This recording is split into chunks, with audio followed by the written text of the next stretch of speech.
Hey, what's up? It's Jacqueline. Welcome back to the show.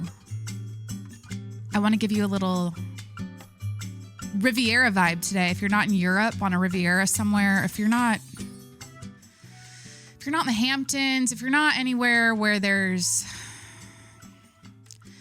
like a sweater wrapped around someone's collarbones and they're wearing really shiny gold frame glasses, I want to set the mood for you right now. Okay, I'm currently at home in San Diego.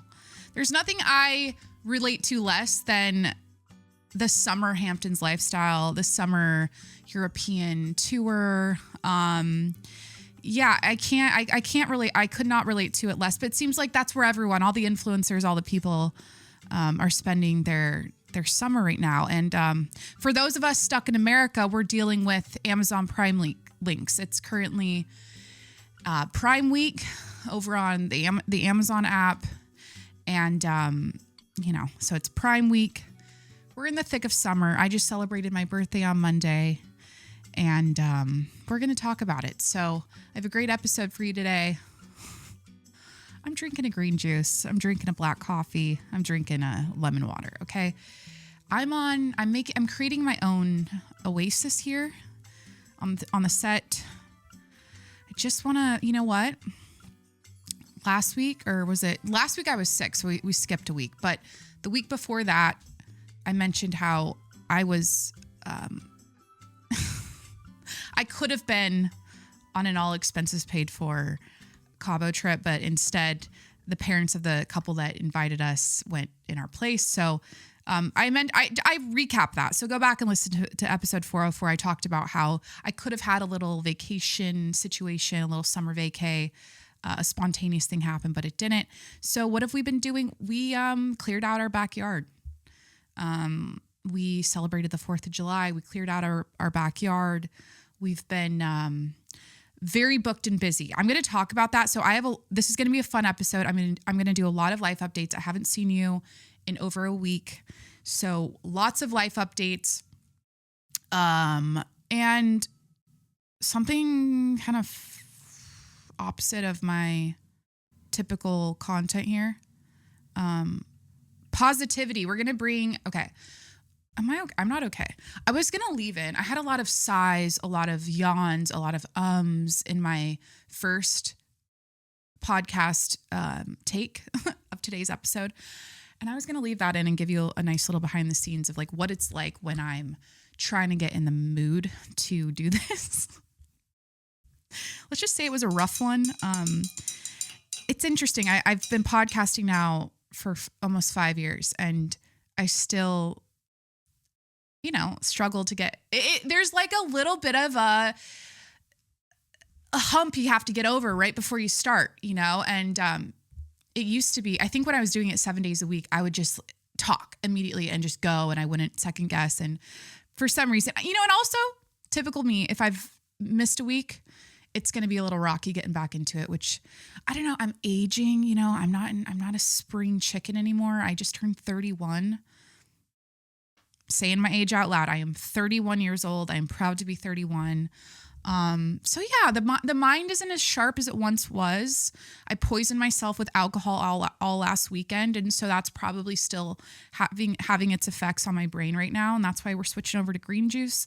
I think my year of 31 is going to be all about sobriety. And, I'm kidding. Actually, I got way too excited on the 4th of July. Let's just say that. And, it took a little bit of a dark turn, though. I kept the rails. I was on the rails. Okay. I didn't go off the rails, but it was a margarita situation at a country club. And, that's probably something like, okay, I just said that.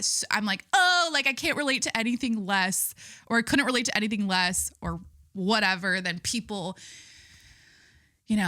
basking in front of hydrangeas in the Hamptons right now, eating a fucking lobster roll with their Miu Miu dress on and their fucking gladiator sandals, because apparently that's what all the bitches are wearing this summer. There's this girl on TikTok, and it's so like, I don't know, not dystopian, but like, who gives a fuck, where she's like, she has her little microphone. She's like, this is what all the girls, I'm like witnessing, this is what all the girls in Montauk. I don't even know where these places are. I'm like, I hear about it every summer, but I'm like, doesn't register. I've never been. I've never really gone that way in my life before. But she's like, this is what they're wearing. All the girls are, it's a lot of like blouses and gladiator sandals. Those are definitely back, and no logos except for Miu Miu this year.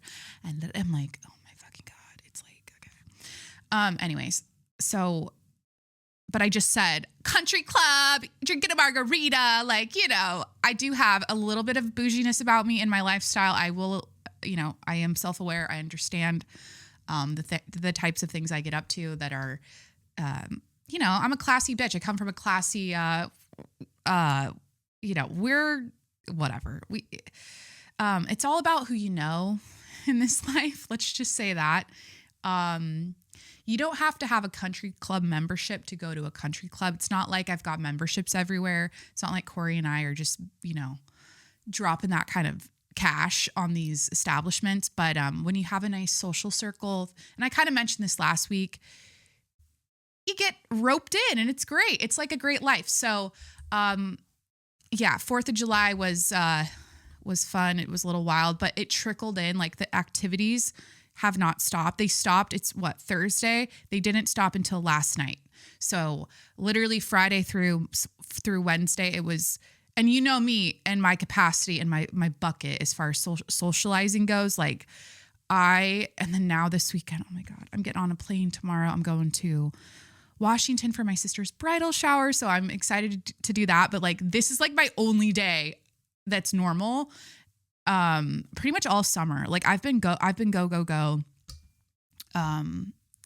we're just like a week just since the 4th, but like, it feels like a lot. I was also sick last week. So like I wasn't doing shit. But anyways, we've got a lot to catch up on. I'm going to do my plugs and then we'll get into, I know what I was going to say. A little off brand of me to talk about something positive. I think I said that and I was like, I'm out of sorts. I'm not in the groove. Okay. But let's get back to that. Last week or the week before, episode 404, I talked about how, I like did a thing where I was like, I'm going to first shit on women and then shit on men. So it evens out. And I totally went in on Jamie Kern Lima, I think is her name, the It Cosmetics founder lady who interviewed Meghan Markle. And I played like the cringiest video ever of her just being like, so you're just sparkling today. Like, tell me what you're, thinking about in your mind and how are you, she was just so phony. And I talked about that. So this week, this is going to be the meat and potatoes. Okay. Because I love positivity. I love optimism. I love collective enthusiasm. That's why I love social media. That's why I love being on the internet. And I know it's like virtual and we're not all in person with each other, but there's something fun about, and I'm not included in this right now because I have a very refined or a very mature, I'm not a fucking, can I say retard? You can say retard now. I'm not a fucking idiot. And so I'm not in the community of people online talking about Love Island, but I love that for all of you. Okay. Love Island 2025, summer 2025. Something else, that's something else I could not relate to less or understand less. I turned it on for 3 minutes with Corey and I was like, and with disrespect, I mean this with disrespect. If you actually enjoy watching that show, you're a loser. Like you're a loser. Like who can sit and because here's what I'm saying. And maybe it's because I'm better than you and I'm an overachiever and I'm, I care about my brain and my mental health and, I value my time and I understand how precious life is. As I'm watching it, I'm reflecting on all the people that have gotten through I don't know how many episodes. Love Island UK I saw on Hulu was like 32 episodes deep. And I'm like, and they're all like an hour long. I was thinking in my head, like who gets through one episode, let alone 3 minutes like me, past that. And so I'm sitting there reflecting, watching Love Island, and I'm going in my head like, wait, people actually finish this. People actually text their friends about this after or during it. People actually do podcasts about this. People, they sit on the couch at the end of the night, they watch their Love Island, and entertained by it. They're actually enjoying it, laughing at it. And it's like fucking porn at this point. So like I've seen clips. I'm like, it's an orgy. You're watching an orgy. It's soft porn. It's so dumb. And I'm like, when I'm laying there, I'm like, I'm wasting my life away. This is not a good use of my time. And this is bad for my mind and my brain development as a aging woman at 31. And so I just turned it off. And Corey was in the same boat. He's like, fuck this. And so I think we watched, what did we watch instead? I don't know, like fucking, we watched the Brian Koberger 2023 murder thing instead. Not much better, honestly. Little stimulating on the mind for me. I like a mystery. I like a puzzle. These bitches on Love Island, I just can't. The men and the women, I'm referring to both of them as bitches. I don't have time for it. Okay. So, but back to what I said about collective enthusiasm and optimism and positivity. I'm going to get into the major meat and potatoes segment here, and I'm going to disclose it finally, however many minutes we're into the episode right now. I enjoy when things are going on in the world, TV shows, movies, the Super Bowl, whatever, and everyone's on the internet talking about it. Feels like you're part of something bigger than yourself. And in these times, not only have I mentioned that it's important to have faith in something, a higher power of some sorts. Like, I've mentioned I'm returning to God. I'm currently getting the bulletin, the ministry, the women's ministry bulletin. I'm getting texted from the local priest here at the Catholic church by my home. My mom came to town and she signed me up for all of that. And so have I gone to church yet? No. Am I getting the bulletin? Yes. Am I seeing the text messages from Father Joseph? Yes. I am noticing in these times it's important to have faith in something and to feel like you're part of something bigger than yourself, like a community of women online talking about Love Island at nauseum. And, whatever, makes you feel good, I guess. I guess it's better than doing crack on the street. So speaking of that, random, but I have a million thoughts right now. I feel like we're really into the groove. There is a woman. Put a pin on we're going to put a pin on, there is a woman. Is my nail staying on? I have super glued it. It's always my index finger on my right hand that pops off after week 1. And, without fail, that happened again this week. So, right in time for the bridal shower. And, will I be painting? This is a neon orange. I was going for a fiery watermelon summer red.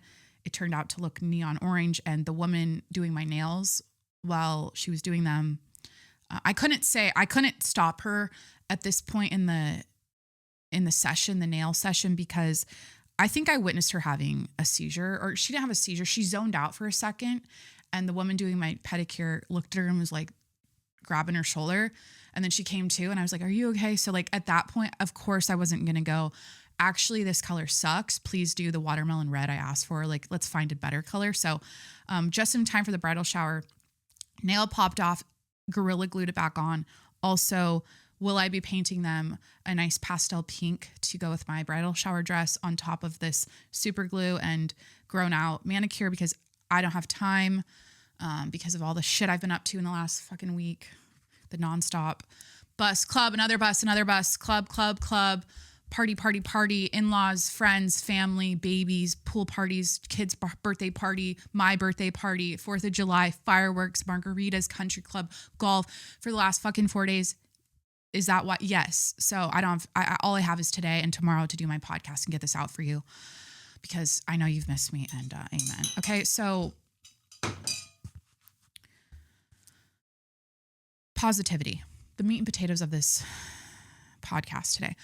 Last week I shit on Jamie Kern Lima, whatever. And this week I want to talk about how I love positivity. I love optimism. I love enthusiasm. And so I'm actually going to introduce you to women of the internet that are extremely positive, that don't piss me off. So there are a few women I'm going to play their videos, give you a little, taste of, who I fucking love. And that's what social media is. It's all about like finding like who pisses you off and who doesn't, right? Like who do you like? Who are you vibing with? And who are vibing with? it's all about finding your people, and some people rub you the wrong way. Some people rub you the right way. And sometimes, like in my case, I can't tell you how many people I've been rubbed the right way from on social media. And then a month later, I'm like, fuck this bitch. And then I'll follow her a month later. Like, oh my God, I was going to do this segment. Am I okay? Okay. Like, I feel very,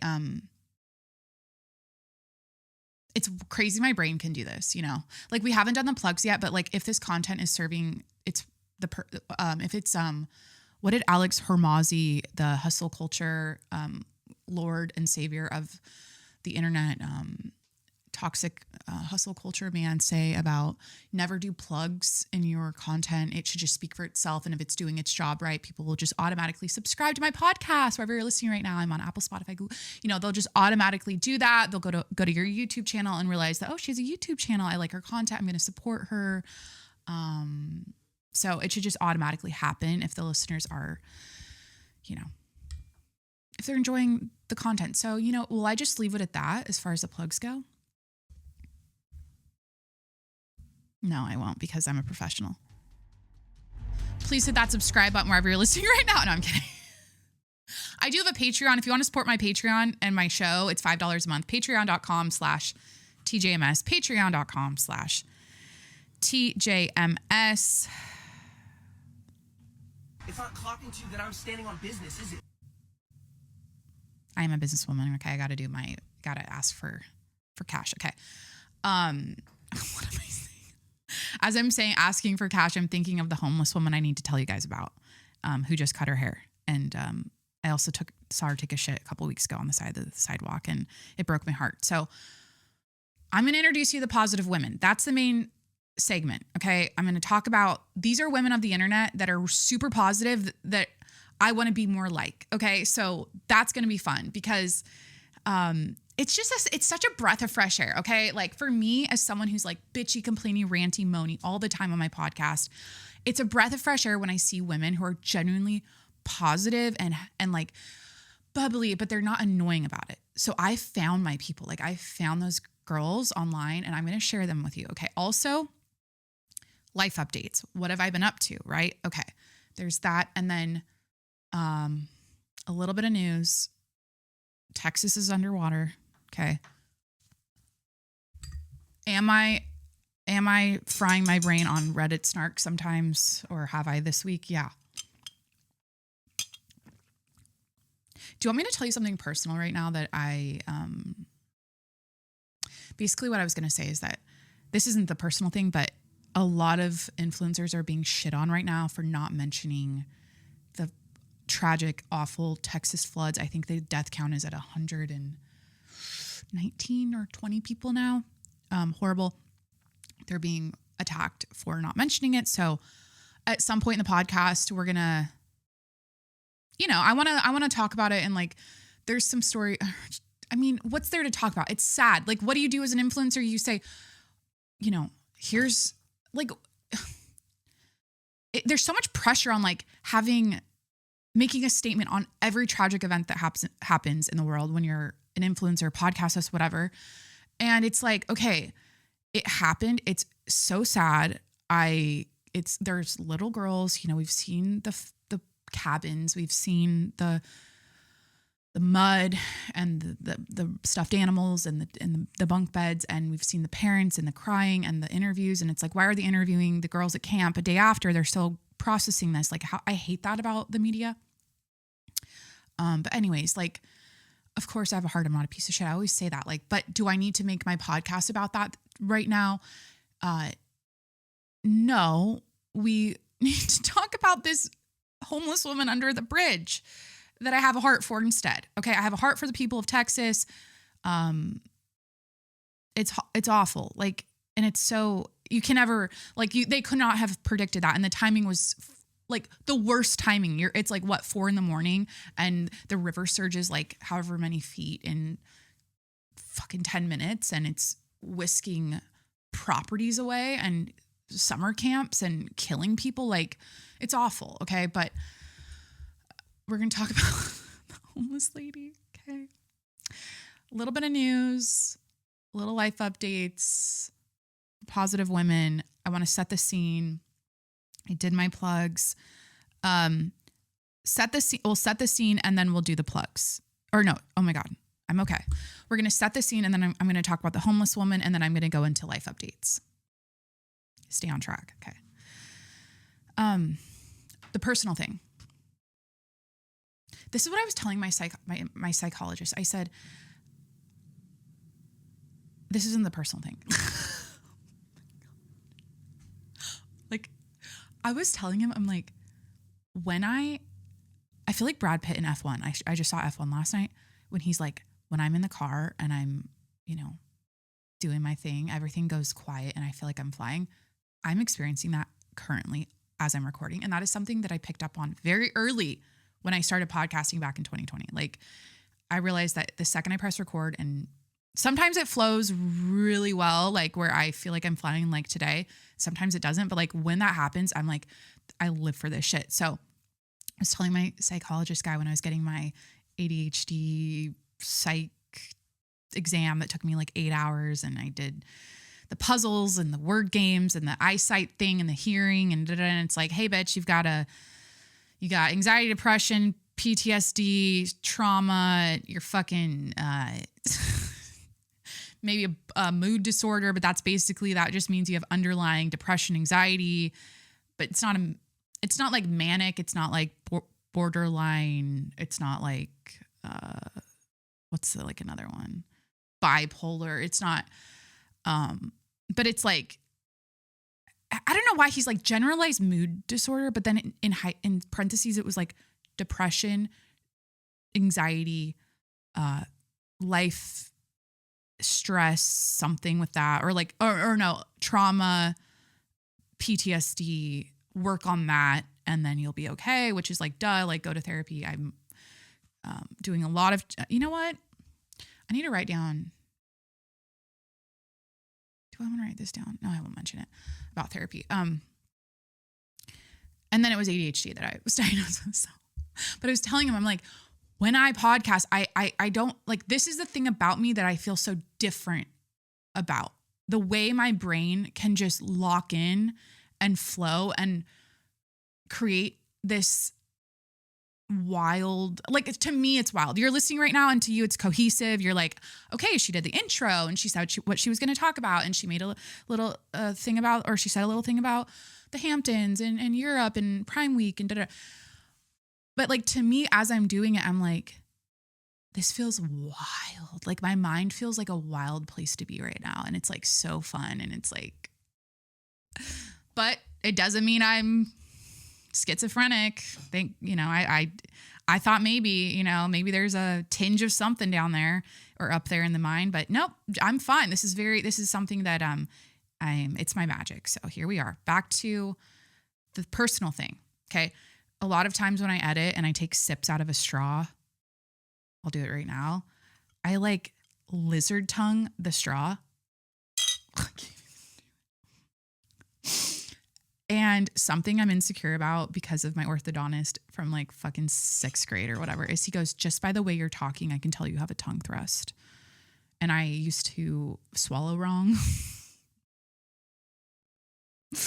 And basically put my tongue forward instead of at the roof of my mouth. And I feel like when I drink from a straw, I still put my tongue forward.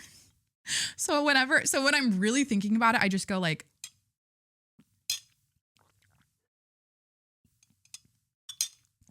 go to YouTube or Spotify to watch me sip out of a straw. You have to zoom in to really analyze it. But like, I try to put my lips around it, which is not good for wrinkles. But like, I try to remove the tongue from the drinking part. Cause like sometimes when I like look at videos, I'm like, I'm a clown. I'm humiliating myself on purpose. It is what it is. I signed up for this. I just, All right. So I used to have characters on the show back in the day. Like when I was in my little, my little apartment, because I had a window to people watch as I'm podcasting.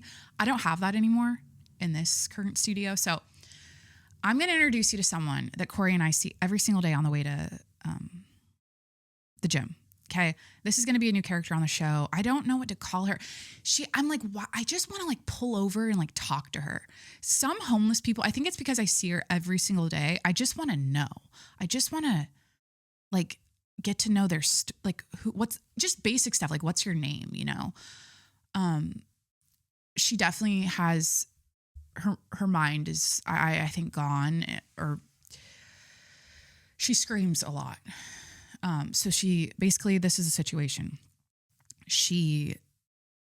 Every single morning we drive to our gym, we go underneath an underpass where she sleeps. She sleeps right on the sidewalk under the underpass.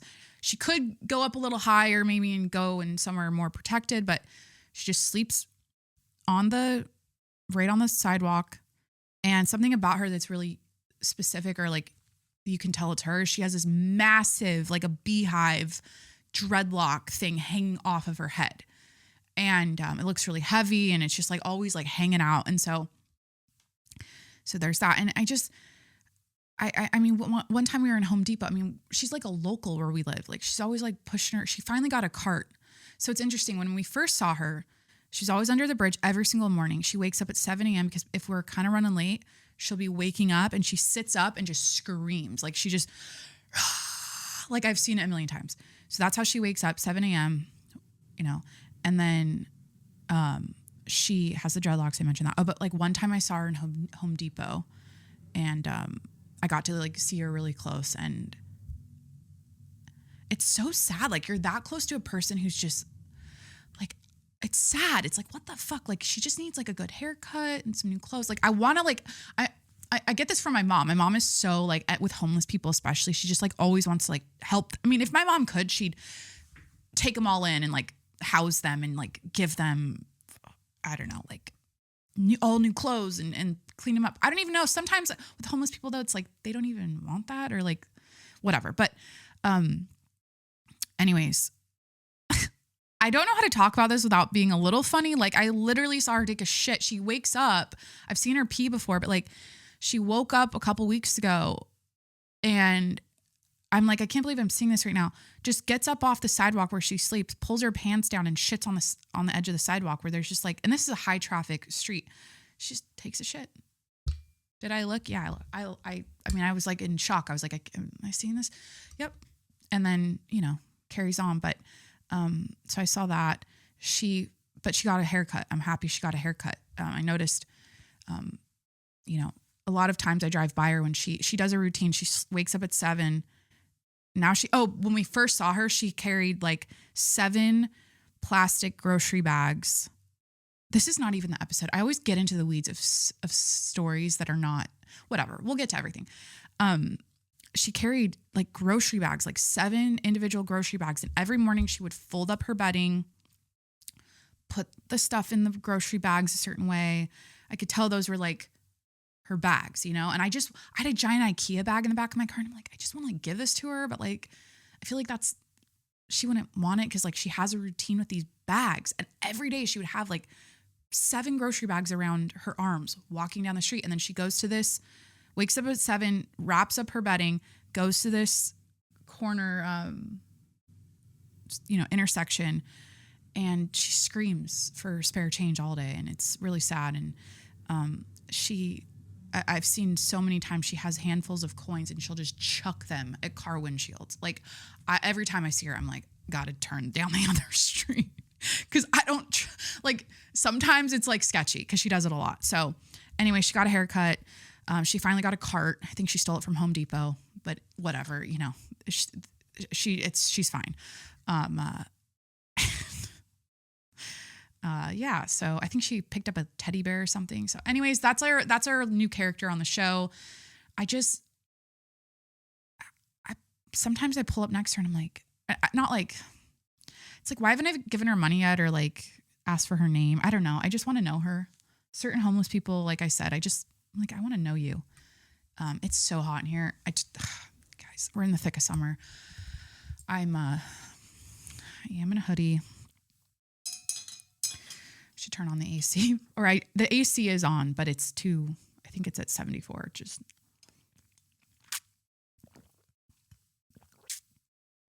Wait, how did I just drink that? Now I'm self-conscious again. Okay, I'm going to set the scene. Before I do that, I'm going to go turn on the AC higher or lower because I'm going to sweat off this makeup. And that won't be good for the clips because I'm going to have to powder it every 3 seconds, which is so annoying. Sorry. Okay, let me go fix the AC. I'll be right back. Okay, let's set the scene now. There's maybe a gentle hum from the AC. You probably can't hear it, but anyways, I'll set the scene. Corey has the dogs today. The dogs are at the office with Corey. I woke up we got in late from the F1 movie last night, and I think I went to bed at like 11:30. So I woke up at 7. Didn't go to the gym, just got right to the glam. Okay, we're wearing NYX Butter Gloss in the shade Angel Food Cake again, and my Ulta Plumped Lip Gloss. I don't know. And we're powdering with the Wet n Wild 5-in-1 Essence Primer powder stuff that I keep talking about when I powder my upper lip during the podcast to reduce the shine on my face because we're in the thick of summer and I'm sweating. Okay. I'm sweaty. I'm a sweaty chick. There are certain things about my parents that like growing up, I didn't realize like as I become an adult, I'm going to get someday or whatever. Or like, I guess I've always been sweaty my whole life. I got that from my parents, but like it's not like a problem, but like when I work out, I sweat. Like I run cold. Like I always want cozy blankets. I always want to be bundled up. I'm usually cold. I run cold. Like Corey runs hot. I run cold, but I sweat. So anyways, dogs are at the office. I'm podcasting. Didn't go to the gym. Took a couple spin classes this week. I canceled 2 Pilates classes because like I've been so booked and busy. I got excited. I'm like, oh yeah, okay. Once I have a free day, I'm going to do like Pilates and I'm going to, get back on my routine. And I'm looking ahead at my day and it's 11:26 a.m. right now. I won't be stopping until like 11:26 tonight. Okay. And I'm not taking my 5:30 Pilates class tonight. That's not happening. Cancel that. Cancel the one I had. I was going to do Pilates tonight, Pilates tomorrow morning at 7 at this new place I want to try. That's like a hot Pilates place that I've never been to that everyone in San Diego is like obsessed with. So that's not happening. It's like podcast and that's it for the next 2 days. Pack a bag, get on a flight and go to Washington. My flight leaves tomorrow night. So that's kind of the scene. That's what's going on. And let's get into the life updates, I guess. Wait, where's my favorite sound effect? Oh, shit. There it is. Can't live without her. Cannot live without her. So I feel like putting a leg up on the chair. Hold on. I want to get in a comfy position. I want to sit like Tate McRae when she does her sound check songs. I don't know if I can play this. Okay, I don't know who everyone is, but I feel like people don't think she's that, or say like she's not that talented, she can't sing. And I'm like, have you heard her? Like, I mean, this is one of her songs she's singing. I don't think it'll be weird because it's a live thing. It's not like the studio version, but. Shoulda, probably shoulda. That's my favorite line. Stick around, I woulda. I literally want to sit here and play the entire thing with you so you can listen to how good her voice is. But ow, fuck, Charlie horse in my hamstring. Fuck. I guess I can't sit like Tate McRae because I'm a buff bitch and I got hamstrings. I don't know. She doesn't really have like the hammies like me. That's another thing my genetics got. I always hated how the back of my leg curved. Like I always was jealous. Like I'm good now. I love what I'm rocking with. People want the hamstrings I have now. And when I grew up, I always wanted like the Barbie skinny legs, right? So I was always jealous of bitches with the straight back, the back of their leg being straight because mine always curved out a little because I have a hamstring. Now, with that, I got a Charlie horse. A little crampy cramp. Okay. So, but she sits crisscross applesauce and sings songs. But anyways, I want to play this because she has such a nice voice. Voice of an angel.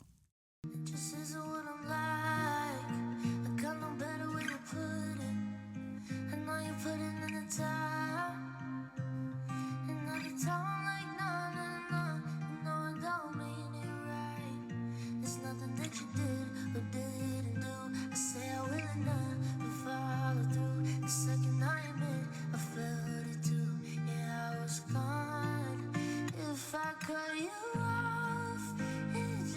like, not to be dramatic, but I want this injected into my veins. Like, I want this song, like that version, that, like, love her. So we're going to get cozy, do my life updates. And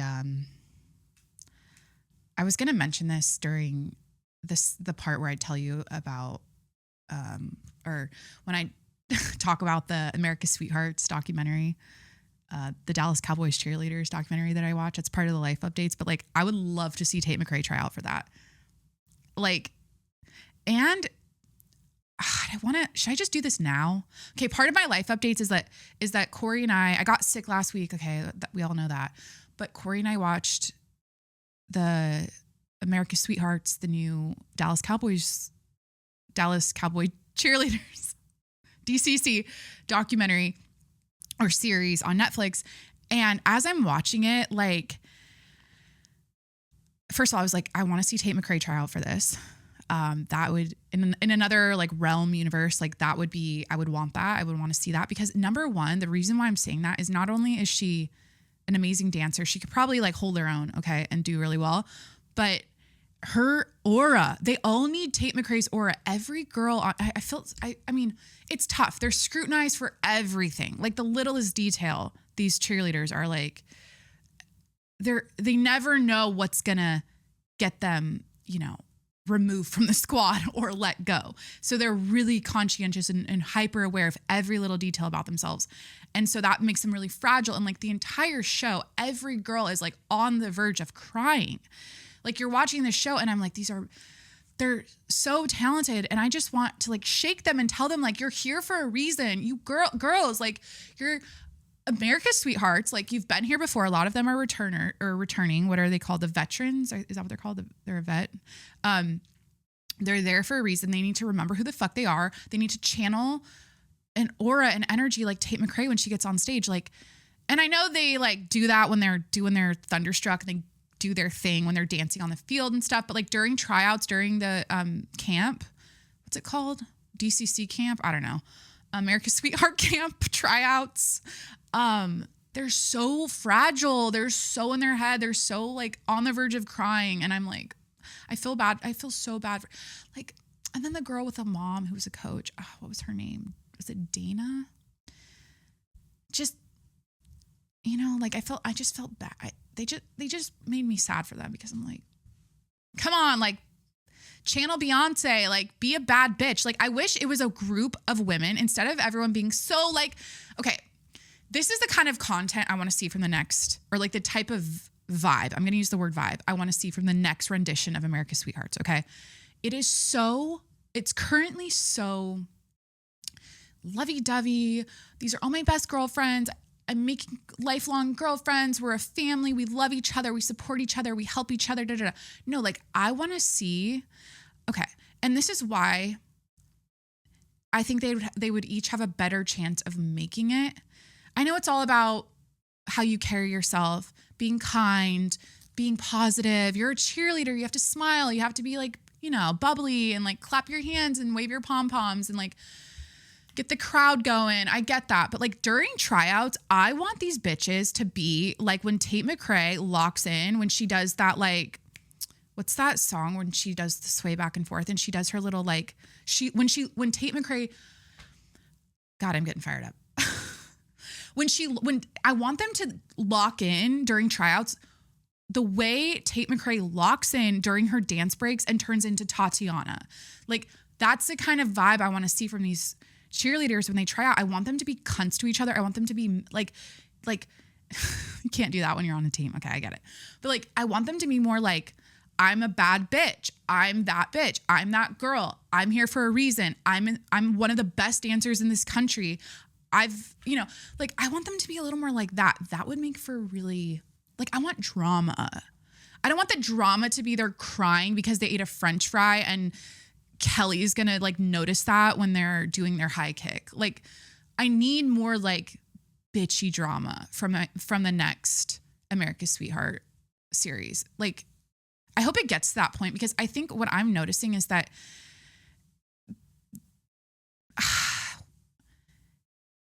they just, and it's because I put myself in their shoes when I was their age, because they're all like early 20s, right? They're like young Some of them are like 18.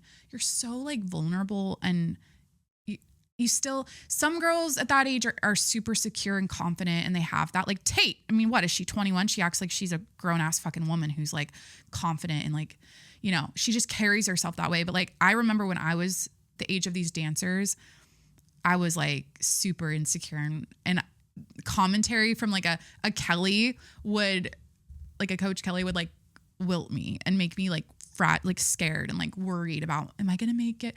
You know, they're so sweet. Like they're so, the girls, like they're just so innocent and sweet, and they want to do their best, and they're worried, and it means everything to them. They've trained their whole life for this. This is their biggest dream. So of course they're going to be a little vulnerable like that. But, I could do less with the crying and more with like the cat fights and like, I want to see, like, I just want to see like how many girls try out, like 40. I just want to see like bitches, like fucking like mean, like resting bitch faces. And like, I want them to talk behind each other's backs and just, selfishly as a viewer, like, I know that's not good for anyone. That's awful to say, but like, it's a little too sappy. It's a little too lovey-dovey, and I love the girlhood of the girlhood of it all, and the, you know, but I mean, they're America's sweethearts. They're not America's cunts, and it's called that for a reason. So I guess as I'm saying this, we need like a ghetto version of the show.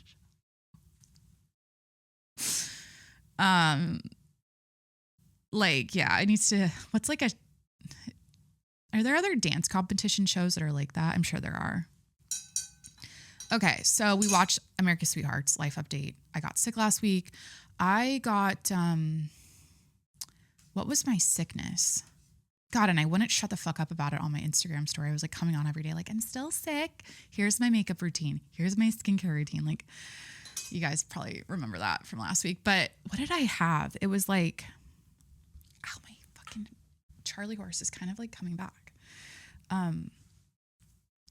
I had like, started, an upper respiratory infection. That's what it was, which is super annoying because I felt 100% fine. Like, or I didn't feel fine, but I was 100% functional. I could do everything I could, except when it came to doing the podcast, I was like, this isn't happening. I was just too, and also like everyone was taking a summer break from podcasting last week. And I was like, I'm lumping myself into that equation. I am taking a week off because I never take a week off. Actually, yes, I do.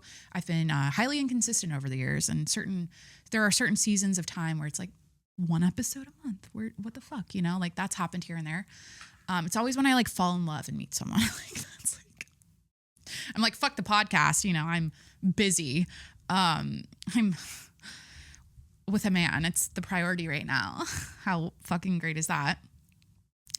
Not good for business, good for, I guess, my life story. But anyways, I took a week off and didn't podcast. What am I saying? I was sick, upper respiratory. Oh, I was like super functional, but like I felt like shit. And it was not even, it came to a head where my entire, after like day 5, it came to a head, which was annoying because I was like, oh, I'm going to get over this. No, it surged by day 5. And I've never had head pressure and like face pressure this bad before. So anyway, so that happened last week. Let's get to the 4th of July. Okay. Let's talk about what we did, what we got up to, what I brought to the family barbecue, et cetera, et cetera. Okay. So 4th of July, this was our 3rd year. We went to the country club where we got married and watched the fireworks with our friends. And they do a really nice event. It's like good for kids, good for the parents. There's like a carnival. There's a ton of amazing like barbecue and burgers, hot dogs, pie and ice cream and like the whole thing, all the sides, the coleslaw, you know, everything good about 4th of July food. They have it. And they have this amazing fireworks display. I think it's the best in San Diego. I mean, I'm just saying that because it's the only one I've seen, but like, it's like you're watching the fireworks at Disneyland. Like it's gorgeous. And you sit right under it on the golf course and you're looking up and it's like music's playing and it's amazing. So before we went there, we went to Corey's parents' house and they hosted a barbecue with friends and family, and I showed up. What did I make? Oh, I made a charcuterie board and chocolate chip cookies, and I did like a red, white, and blue fruit thing. So that's what I brought. So that was fun. I'm trying to think of anything specific about. Oh, I know. Let's talk about the difference between men and women at a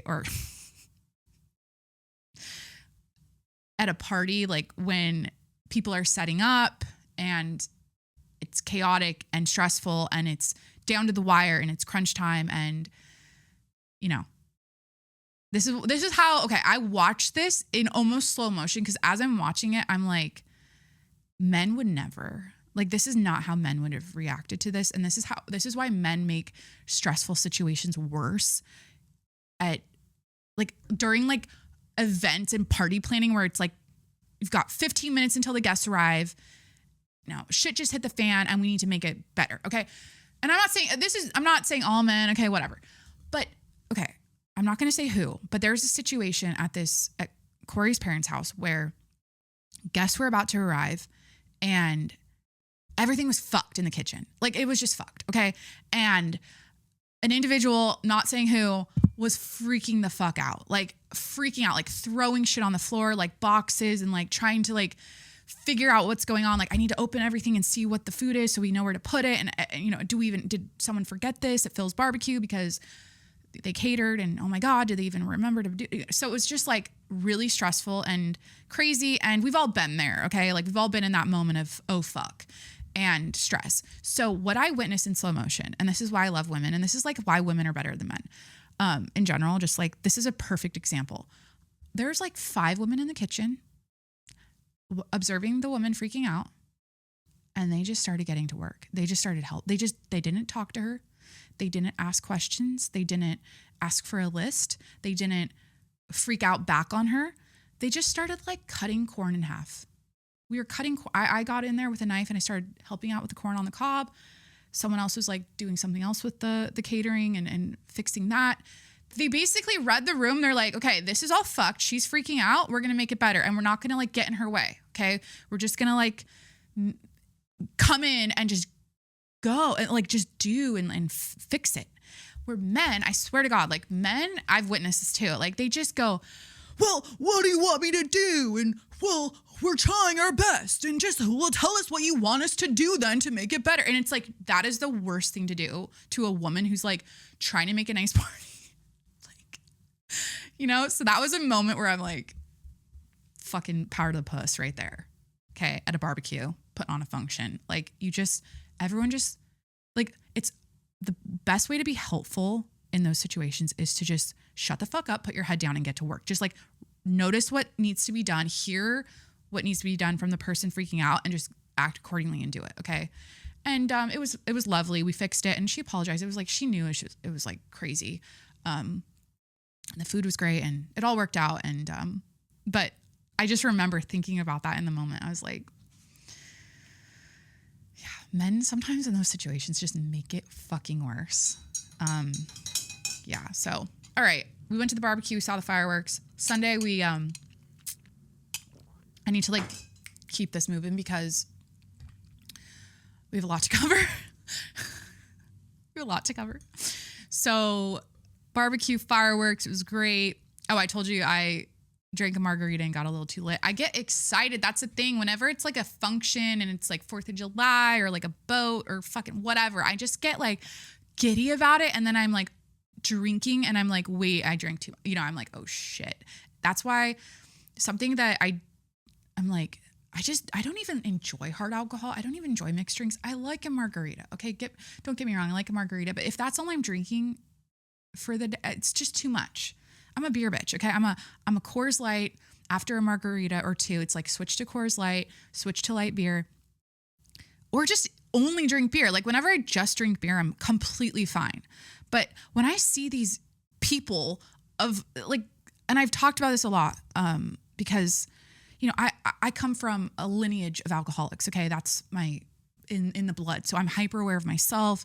I see it in other people. I notice it, but like there is a weird there's 2 things happening. Sobriety is a huge thing right now. Like people are not drinking, especially the younger kids.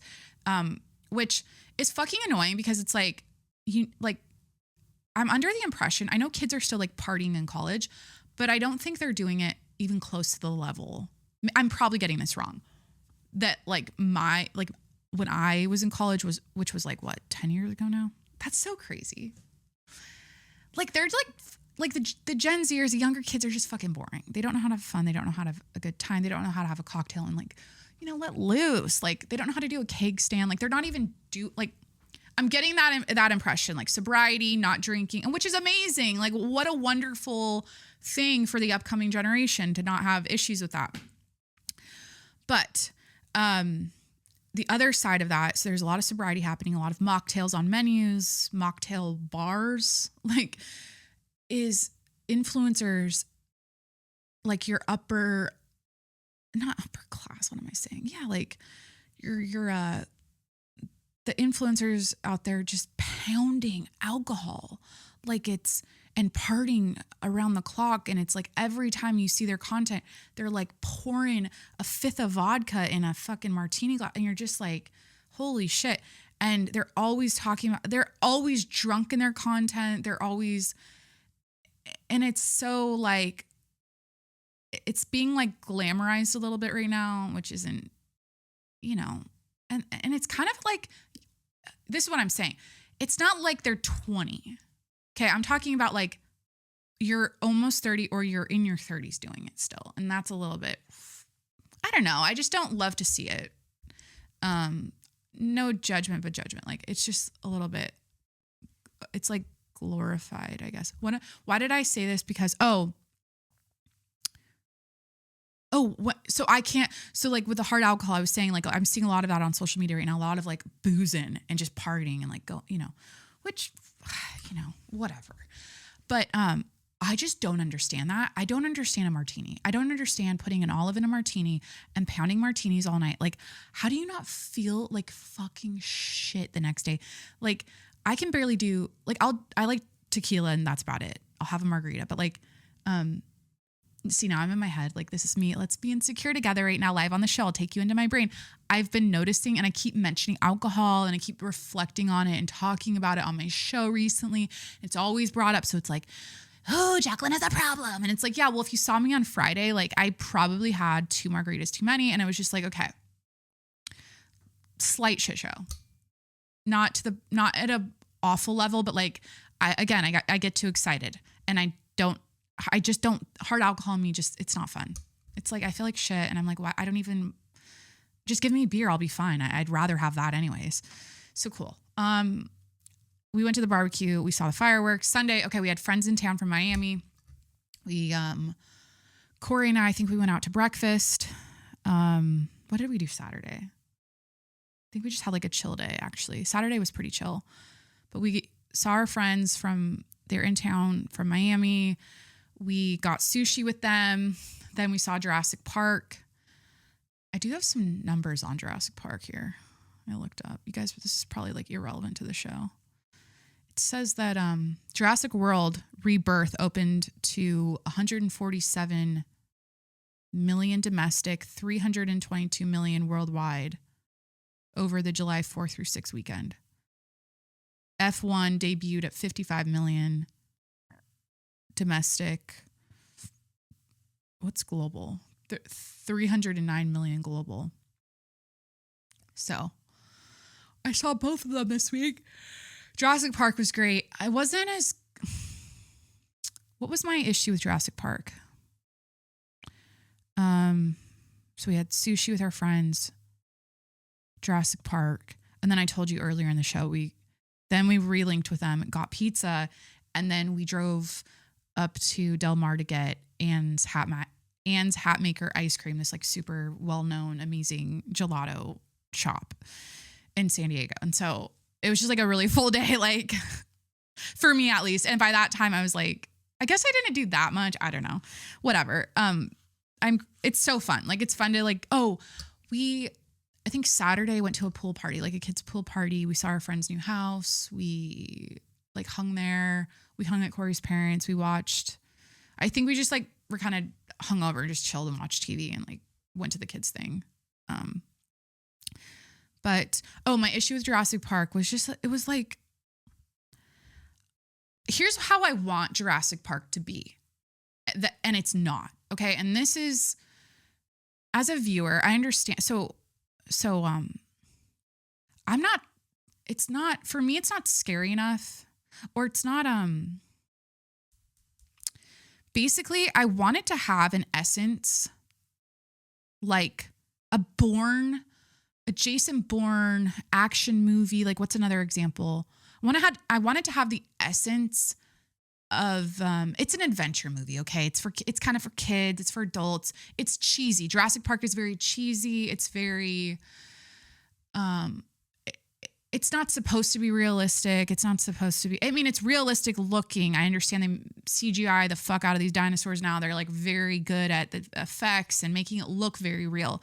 But I just want it to be more like raw. Jurassic Park isn't raw enough for me as a viewer. And I crave that. I think growing up, when I was introduced to Alien for the first time, that scared the fuck out of me. That was very raw. There's a series, I think on Apple TV. It's an alien movie. It's not about dinosaurs. That's called, what's it called? I feel like it starts with an I. Invasion? I think it's called Invasion. That show has like a rawness about it. There are a lot of like creepy shows, like alien shows, not necessarily dinosaurs, that feel, a little more intense. And Jurassic Park, it's like watching, Pirates of the Caribbean. No, that's not a good example. It's just a little too cheesy for me. And so like, that was my only critique about this new Jurassic Park or Jurassic World Rebirth. I liked the whales. I liked the ocean thing. There's a lot of like, giant fish attacking boats. Okay. With, whatever. It was cool, but it's just so like, oh, come on. Like, make it a little bit more raw. Like not as it was too good. Everything was way too good to be true. The whole movie and people die in it. Okay. So like, I guess not. It's not too good to be true. A lot of main characters die, but like, or a few, but I just wanted it to be a little more like, oh shit. I want to see someone bleeding out. I want Jurassic Park to be reminiscent of and have the essence of, what's my favorite war movie of all time? Am I going to draw a blank during this rant right here? I think I am. I wanted to have the essence of Saving Private Ryan, storming the beach of Normandy, D-Day, whatever. Is that what it was? Guts out of the body, screaming for their mom when a dinosaur bites them. Okay. I need that kind of rawness about Jurassic Park in the future. This is me coming online today and critiquing. I critiqued Dan. I'm literally like, today, what have we talked about? I'm like, I want my Dallas Cowboy cheerleaders to be a little more cunty on the next America's Sweethearts documentary show. And I need my Jurassic Park to be a lot more raw and gory and like awful. And you're watching it and you're seeing someone bleed out with, you know what I mean? Like, that would take it to the next level. But again, it's more family friendly than that. It's not really the brand. I get it, but, just make it a little more realistic. But I loved it. I mean, Scarlett Johansson, ScarJo. I'll just call her ScarJo. She was great. I don't know, but it was kind of just cheesy. So we saw that. Okay. And then we got pizza and then we got ice cream. And, we saw a lot of kids last weekend. It was so fun. Like, we just had a really nice time. Monday was my birthday. Birthday's on Monday, want. But like, honestly, I've never been a birthday person. And, I think the reason I was never a birthday person is because I didn't really like myself and I didn't really like attention. And this is what's crazy is I like myself and I like attention now, but I still hate my birthday. Is that because I'm no longer a spring chicken and I'm getting older? I'm growing older into my 30s now. Is there some sort of thing with that. I think for me, it's like, I'm a Cancer. I'm a double Cancer. I'm also like a Leo. I'm a rising Leo, double Cancer, whatever the fuck that means. But like, I'm always very somber and reflective around my birthday, and I kind of get sad and in my feels, and I'm like, I don't want to celebrate. I want to cry. Like, that's the most Cancer shit about me. Like, my birthday is July 7th. It's like, I'm on the other hump of 4th of July, and my feels still detoxing from the alcohol. Serotonin has been stripped in my feels, thinking about my life, what I want to do for the next year as a 31-year-old. And, I don't know, like I've just never really, and maybe it's because I like don't have a lot of friends that are like around to like celebrate me, and that's not really the vibe with me. Maybe it's that. But I'm just fixing my chair. So yeah, my birthday was Monday. And then on Tuesday, what did I do on my birthday? I did all of my favorite things. I fucking went to Trader Joe's. I went to Vons. I went to Ulta. I went to the Goodwill. I went to TJ Maxx. I got like a bunch of nice shit for the house. I like made everything nice and fresh. Cause the weekend was like, the weekend destroyed our house because we were just like changing a bunch of clothes all the time and throwing shit around. And then by Monday, my birthday, I'm like, this needs to be tidied up. I want to get my life together for the week. Also, I'm having guests over Tuesday, so I should get ahead of this now on my birthday and fucking clean the house. So like, that was my ideal day because that's my favorite day of the week. I love my errands day. I love my shopping day. I love my like me day. It was fine. And then Corey and I cooked dinner together, which is what I wanted to do. He's like, oh, like what restaurant do I need to make a reservation at like 3 weeks ago? And he kept asking me like, like, and I'm just like, I'm good. Like I felt so full after the weekend of seeing all of our favorite people. And I didn't need to like go to a steakhouse on a Monday night and like put on a dress and like do my makeup. I just didn't feel like it. So we cooked us a bolognese instead, and it was amazing. And we hung out, and that was literally my birthday. And so Tuesday we had guests over. Yesterday we saw the F1 movie last night, which was great. Brad Pitt's hot, but the thing is he's not like, okay, what is he, in his 50s now? 60? He's got to be like in his 50s. How old is Brad Pitt? How old? Oh shit, is Brad Pitt? Should just ask my 61. Oh wait, do I think he's hot? Wait, now young Brad. Oh fuck yeah, I always thought he was hot. It was always like me being 5 years old, oscillating between, I'm watching like Ocean's 11 with my parents, and I'm always like, my brain was like at 5 years old oscillating between who do I think's hotter, Brad Pitt or George Clooney. And I would always go for George Clooney. Because he's so handsome, whatever, but like Brad Pitt's hot too. Anyways, the thing I was noticing during F1 about Brad Pitt is that, and he's such a perfect example of, the phrase, like, it's not what you say, it's how you say it. With Brad Pitt, it's like, it's not how you look, it's how you move. That man moves well. Like there was a part of the movie at the end where he's just like standing, waiting for the chick to like walk towards him with his hands in his pockets.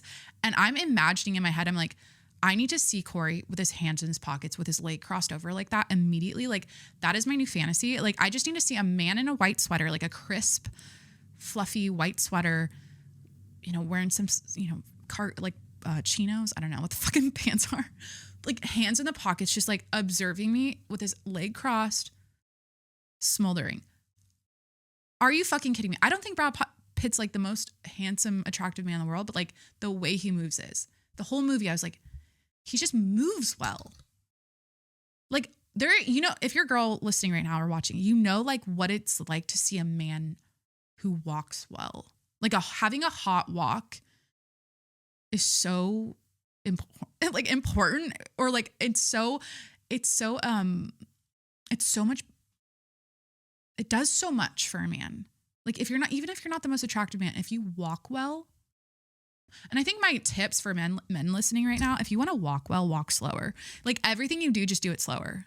Like I don't like, I'm talking so fast right now. This isn't very like, I'm not being like a smoldering siren. I'm not channeling.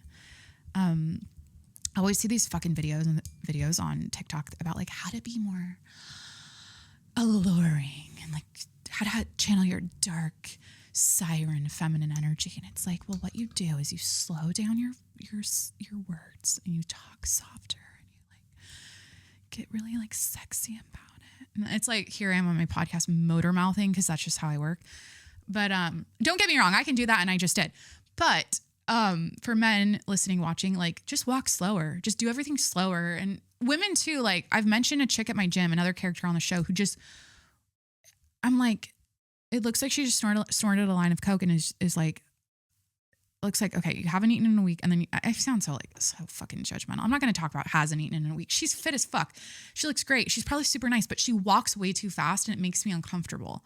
Like, it's like when, for example, there's a changing room and there's like a treadmill area and a weight room and all the things. But like when she would walk into I haven't seen her in a long time, but like she walks into the locker room and like speed walks around and it's very schizo and like crazy and like a flea. And you're just like, it's jarring. And I feel like if she just slowed down, she would probably be perceived a little bit better.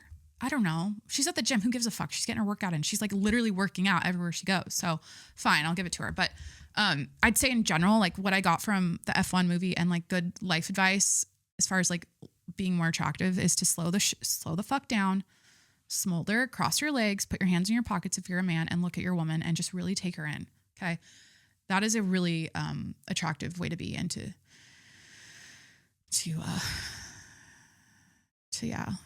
swoon or whatever, to have someone swoon over you.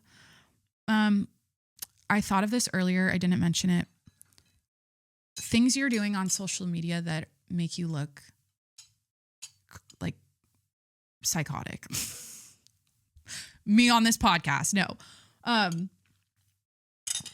Corey and I were talking about just like, okay, we were gossiping about someone on social media. I'll just say that, as you do as husband and wife.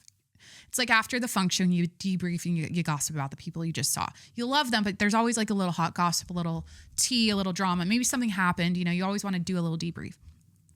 We were talking about an individual on social media. Not gonna gender them, identify. We're just gonna say it was okay. Basically, he was saying how like certain things, especially girls do on social media, and it's like at the end of the day, it's not that deep. It's like, this doesn't fucking matter. But I think it's all about like psychology, right? Like the psychology of this is very like crazy and unstable. And so something he said is like, or what were we, it wasn't about her. I don't know what we were talking about. I think I was alluding to how like when someone is constantly changing their profile picture, constantly deleting I know. It was one of his, this will be two. I never know who's listening. Just someone he knows that like, it's just like a bad sign when someone deletes everything. I feel like it's like a little bit, something okay with them. You know what I mean? I understand like wanting to like rebrand, relaunch, maybe delete a few pics, whatever, like maybe the whole thing. And you just have a story now. I think that's a little crazy too. I think that's what the young kids do. They do like no pictures and just their story. So like no digital footprint, no pictures, you can't see anything they're doing with their life other than what they post on their story. So there's that. But like when people, this episode, I'm so fucking privileged to even be talking about this right now. Like, what did I just read? Oh my God. These babies in Gaza are trying to like get supplements or something like at the hospital. And it's like bomb or whatever. Like, and I'm over here making a thing about a bitch being looking crazy because she constantly changes her profile picture and deletes all of her pictures and is constantly like, I don't know. But there's certain things I think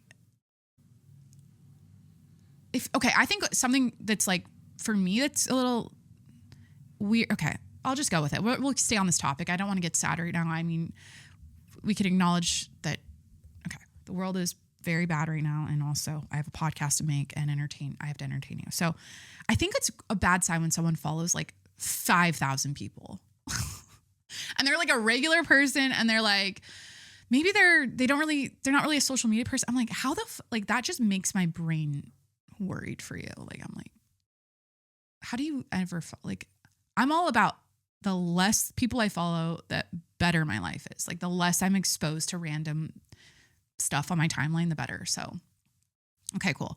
I kind of need to like keep it moving. Okay. Oh, okay. So F1 last night, saw the movie. It was great. I gave it a 10 out of 10. Oh yeah, I know what I was going to do. I was going to gloat. Oh my God. I was going to gloat about myself. I forgot when I talked about F1 today. I was like, make sure you do the thing where you talk about your glory days when you were a child and refer to a time when you thought you were really cool. And now you're 31 and you're still talking about it. So, I just own it though. Like I always tell you guys, like, I don't give a fuck. Okay. Like I am who I am. I know I'm obnoxious sometimes, especially on my show, but like, do I want to play this TikTok? It's so fucking true. This TikTok is so fucking true. She was basically saying, and I'm talking about like confidence in people that like themselves, like myself. And I didn't always like myself, but it's like, God forbid a woman likes herself, hypes herself up, says what she like is proud of about herself, talks about her great life and the things she does that make her happy, and draws attention to herself because she's proud of who she's become and what she's created. And, you know, because she didn't always maybe look this way, smile this big, look this vibrant and happy. And, you know, so God forbid, you know, so people always kind of, that can be, jarring to people who hate themselves. And so, cause it's like, oh, fuck this bitch. Why is she all about herself? Why is it all about her, you know? But anyways, I used to want to be a race car driver. Let me get some like, oh no, fuck. I used to want to be a race car driver. We're going to talk about me right now.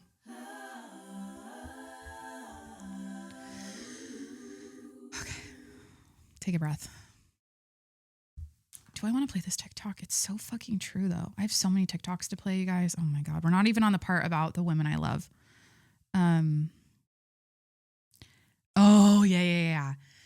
The caption over the video is, take care of yourself so you don't become a hater. And believe me, I've experienced this exact thing. Like, okay, let me just play it. And another thing, take care of yourself so you don't become a hater. Internally, but also physically. Get closer to God. Love yourself, get to know yourself, get to love yourself, get to know how to love yourself. But very importantly is also externally, okay? Get to know what you love about yourself and your futures and how to enhance those things. So you don't become that girl that look at the next girl and say, oh, she thinks she cute. She thinks she all that. Why are you always dressed up? Why do you always have makeup on? Take care of yourself so you don't become that girl. Because she is who she thinks she is, all right? She's taking care of herself. She's going to the gym. She's reading her Bible. She's doing the self-work. She's taking care of her body. Okay, get the point. Little Bible thumpy, you know, whatever. If you read the Bible, I'm just like not, okay, what is it about when people reference the Bible on social media? I'm like, I'm religious. Like, I don't know. That was fine. It wasn't like, I don't know, what is it about that? Is it because I'm ashamed of the fact that I don't read the Bible every day? But see, where I come from, the Catholic world or whatever, it wasn't all about the Bible. Like a lot of these Christian influencers or people out there, you see them talk about God and like church and whatever. They're always referencing verses of the Bible and like things from the Bible. Maybe it's because it's like, hey, it's not all about the Bible. It's like, I don't know. anyways, so true. Like, take care of yourself so you don't become a hater, or like make sure, because I like what you said about like, like girls who see other girls and they're like, she thinks she's all that. Ugh, fuck her. She thinks she's all that. It's like, yes, she thinks she's all that. She is who she, or what did she say? She is who she thinks she is. I am who I think I am. I know what I'm doing here. And I'm proud of that. Like yes, it's not like I'm oblivious to it. I know that I'm the shit. I purposely act like I you get the point. Like, so don't become a hater and hate on other people. Work on yourself. Pretty simple. But I don't like, it's so funny. A lot of the way I am is like a reaction to witnessing people in my life that I don't want to be like at all in any way, because it just breeds toxic, negative energy everywhere it goes. And I'm like, I don't want to live that way. I don't want to think that way. I don't want to ever be bitter, jealous, angry, insecure about myself, and hate myself, and struggle with addiction, struggle with relationships and business and people. Like, basically everything about me is like, whatever the fucking opposite of that is, that's what I want to be. And that's the line I'm towing at all times. Like, that's a lane I want to be in. And so I guess what I'm saying is that I've experienced a lot of hater energy from other people in my life directly towards me. And it's pretty obvious. It's pretty like on the nose. Like, you know, I don't directly call it out, but it's pretty fucking obvious what it is. And, because happy people make other unhappy, angry, sad, whatever people uncomfortable.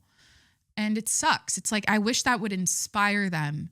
And maybe it does underneath the hate and the anger and the resentment or the jealousy, whatever. I think underneath it, they just haven't channeled that. Or like, I think a lot of people in that situation, it takes them a while to come around to that. Maybe they eventually do, but their initial thing is being a hater.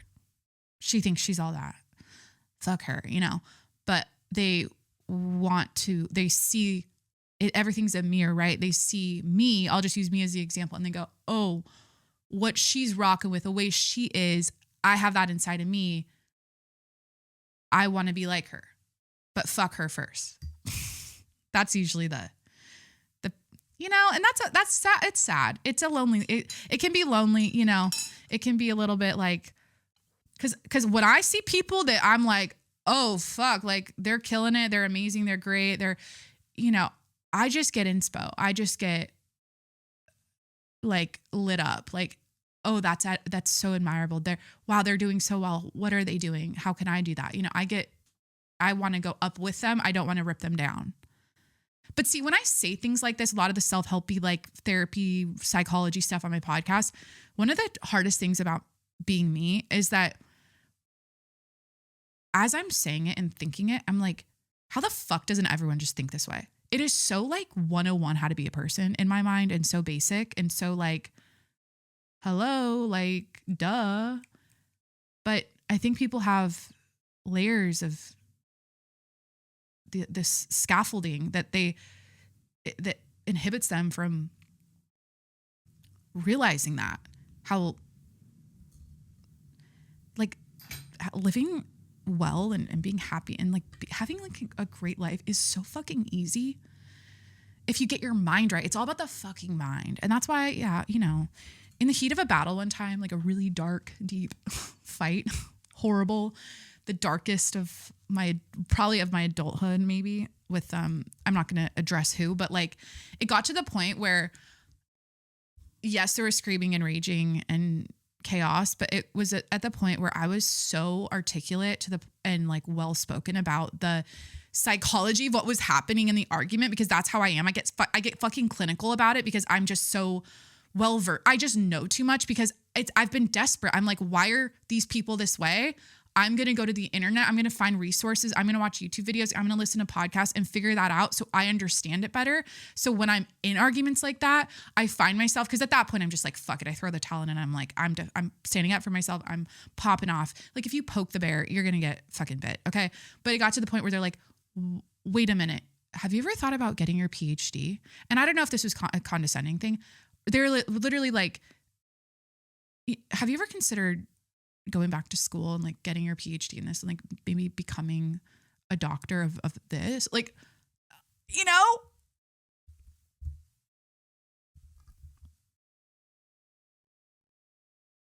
I want to make history. And that's what this is. What's this one?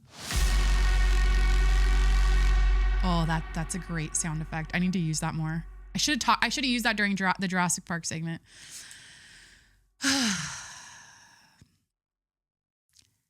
It's my gift, I guess. Like, or it's all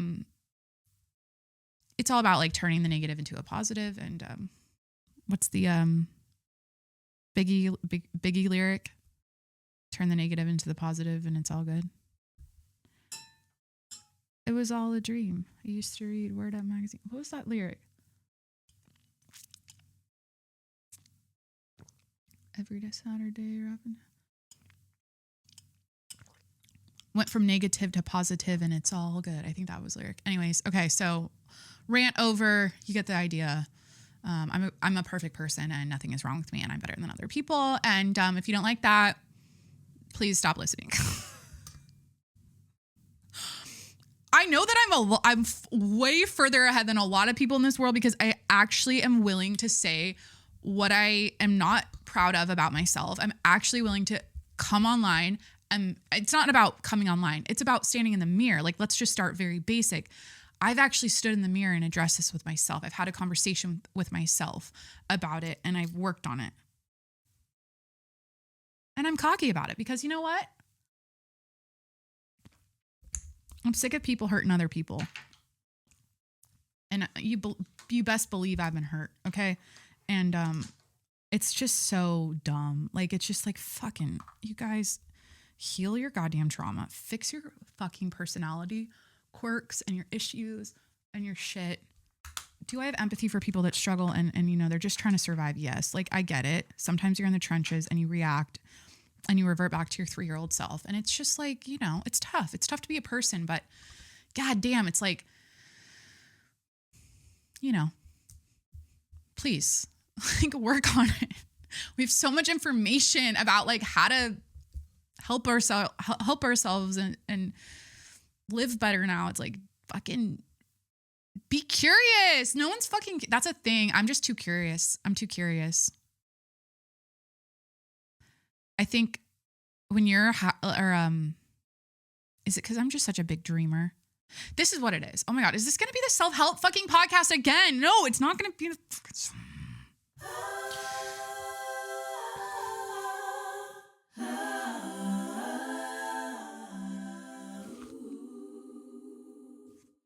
That's the sound effect I'm going to play when I need to take a breath. Okay. Maybe I just lost my train of thought while I did that, and then we'll just actually move on. No, I didn't lose my train of thought. No, I did not. Okay, we are going to do the segment about positivity and the people I like following that are positive, because I really want to talk about that. I actually lost my train of thought. Maybe that's a good thing, because like, I'm not going to, I was just talking about working on yourself. Okay, we all know that. And this is just a natural reaction or progression of someone who's been hurt, because they're like, okay, why are people like that? I don't get why they hurt me. Okay, you get the idea. We've talked about this a million times.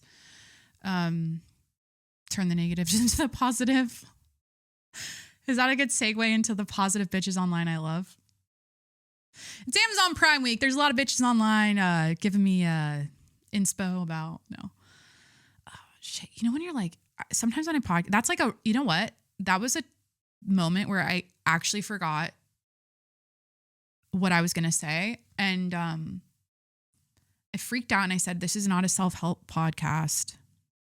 I don't want to do this right now. But then I had a thought. And Yeah, I think you guys get the point though. It doesn't need to be hashed out for fucking 2 hours. But damn it. It's kind of like what I want to, like, I always get drawn towards the therapy stuff because I'm like, I want to keep talking about it and like getting it out. But yeah, I think maybe you relate to that. Like when something seems so, oh, I know. I was going to talk about being a big dreamer. I love podcasting. I remembered where I lost my train of thought. I'm going to talk about being a big dreamer.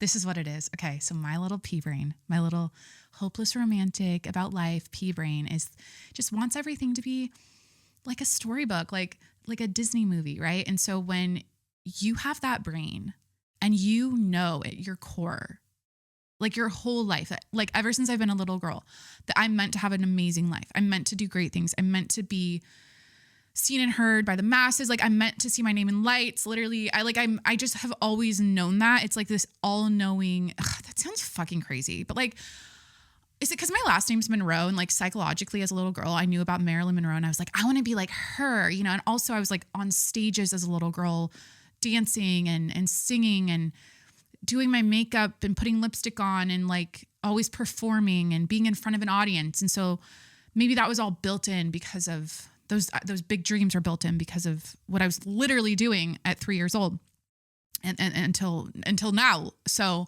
but the thing about being a big dreamer and being someone who wants a great life and wants things to work out for them is that when you have,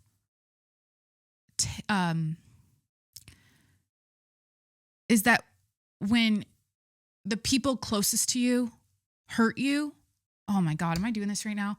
When you've been, okay, I'll say a few things. Is that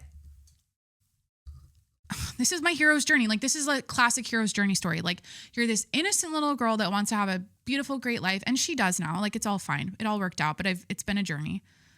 And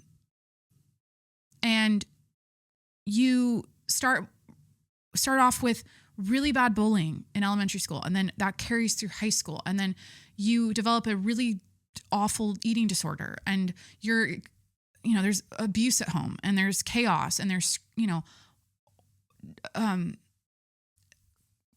violence and scary shit in the home. And you grow up in that and alcoholism and chaos. And, you're in that environment, your whole upbringing. And then, but yet you still have the dream, right? You still have the dream during all of that. You're still this little girl who just wants the normal storybook Disney thing, right? Because that's what you've been sold. It's propaganda. Okay. Nothing's perfect. No family's perfect. No childhood is perfect. That's probably, no, I think there's like pretty basic things about family and life where treat others how you want to be treated, be kind, don't hurt people, don't, like be kind, like literally just be kind. Pretty basic, but very difficult, I guess, for some adults out there in the world.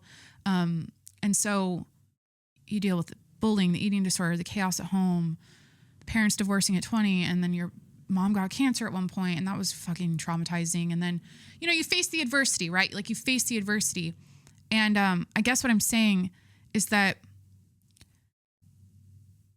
I wonder what it's like to be a big dreamer who doesn't have to face a lot of adversity that causes their mind to be bombarded by shit that they have to fucking unpack as an adult while they're chasing their dream, Like I wonder what it's like to have a storybook childhood, a storybook, perfect little everything, silver spoon, the whole thing.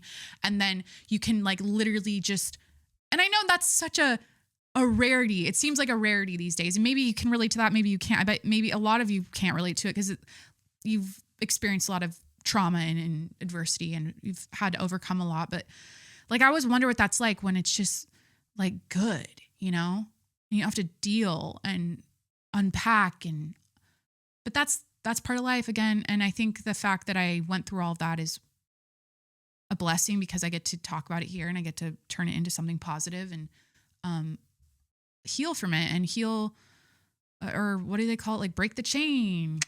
I'm breaking the chain. I'm the black sheep, like breaking the chain. Am I the black sheep? I don't like labels about myself, but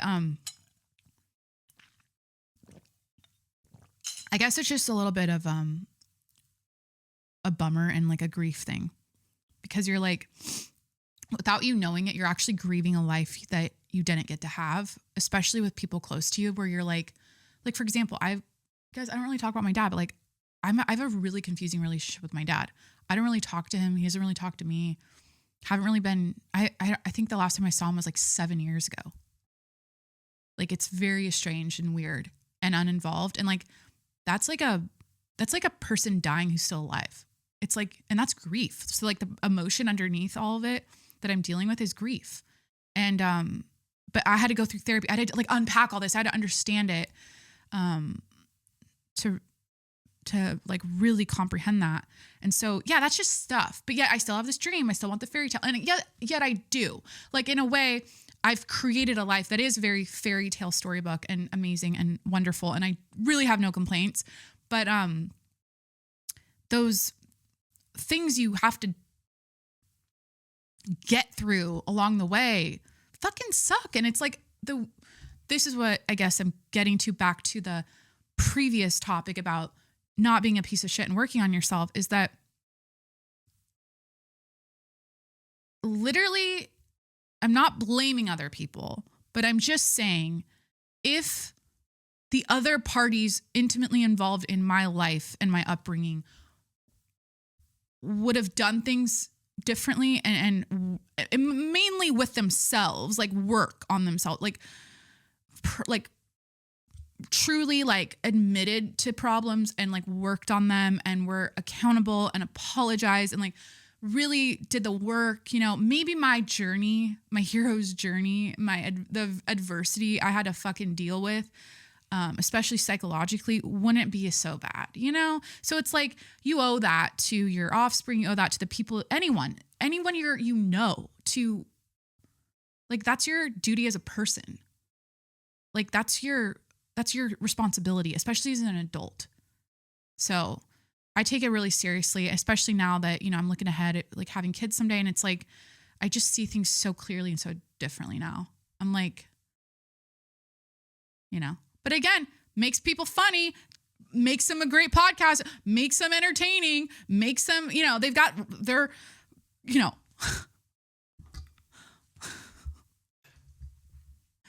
gives them some flavor, personality, charm, charisma.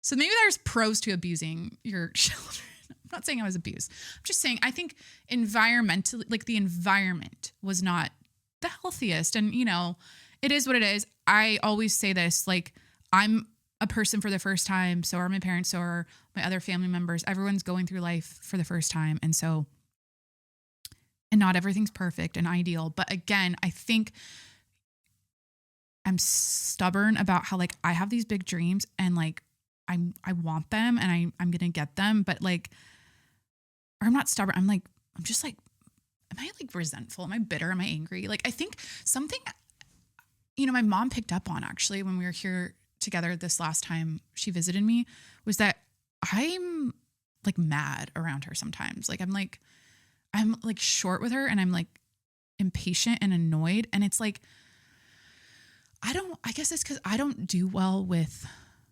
problems that are bullshit. Like, I just don't. I'm like, they don't, because in my mind, I'm like, this is so stupid. These like, this drama you're bringing up to me and this stupid shit. I'm like, this is so like dumb to me because I don't do well with that, I guess. So it's like when you're on X Games mode and you're aware of shit and you've worked on yourself, you know, you're like on a different playing field of awareness and like consciousness. And like, I don't ever get into like spirituality stuff, but like, I do believe that about myself. Like there's different playgrounds, you know? And so when someone's on a different playground mentally and they're telling you about stuff, it's just like, you're like, fuck, I don't have time for this. want to just talk about anything else. Like, I don't like talking about people and problems. I do not like talking about people and problems. What I do on my podcast here, do I talk about people and problems on my podcast? Kind of. I gossip. I like to gossip. Okay. I don't know. I need to move on. Feel like I unloaded a little bit there. I don't know if that was too much, but I was very honest and real, and that's the best I can do for you as a podcast host. And I'm going to powder my upper lip now because I do feel hot and shiny. And we need to talk about the positive bitches I love on the internet that really fire me up, and then we're going to end the episode.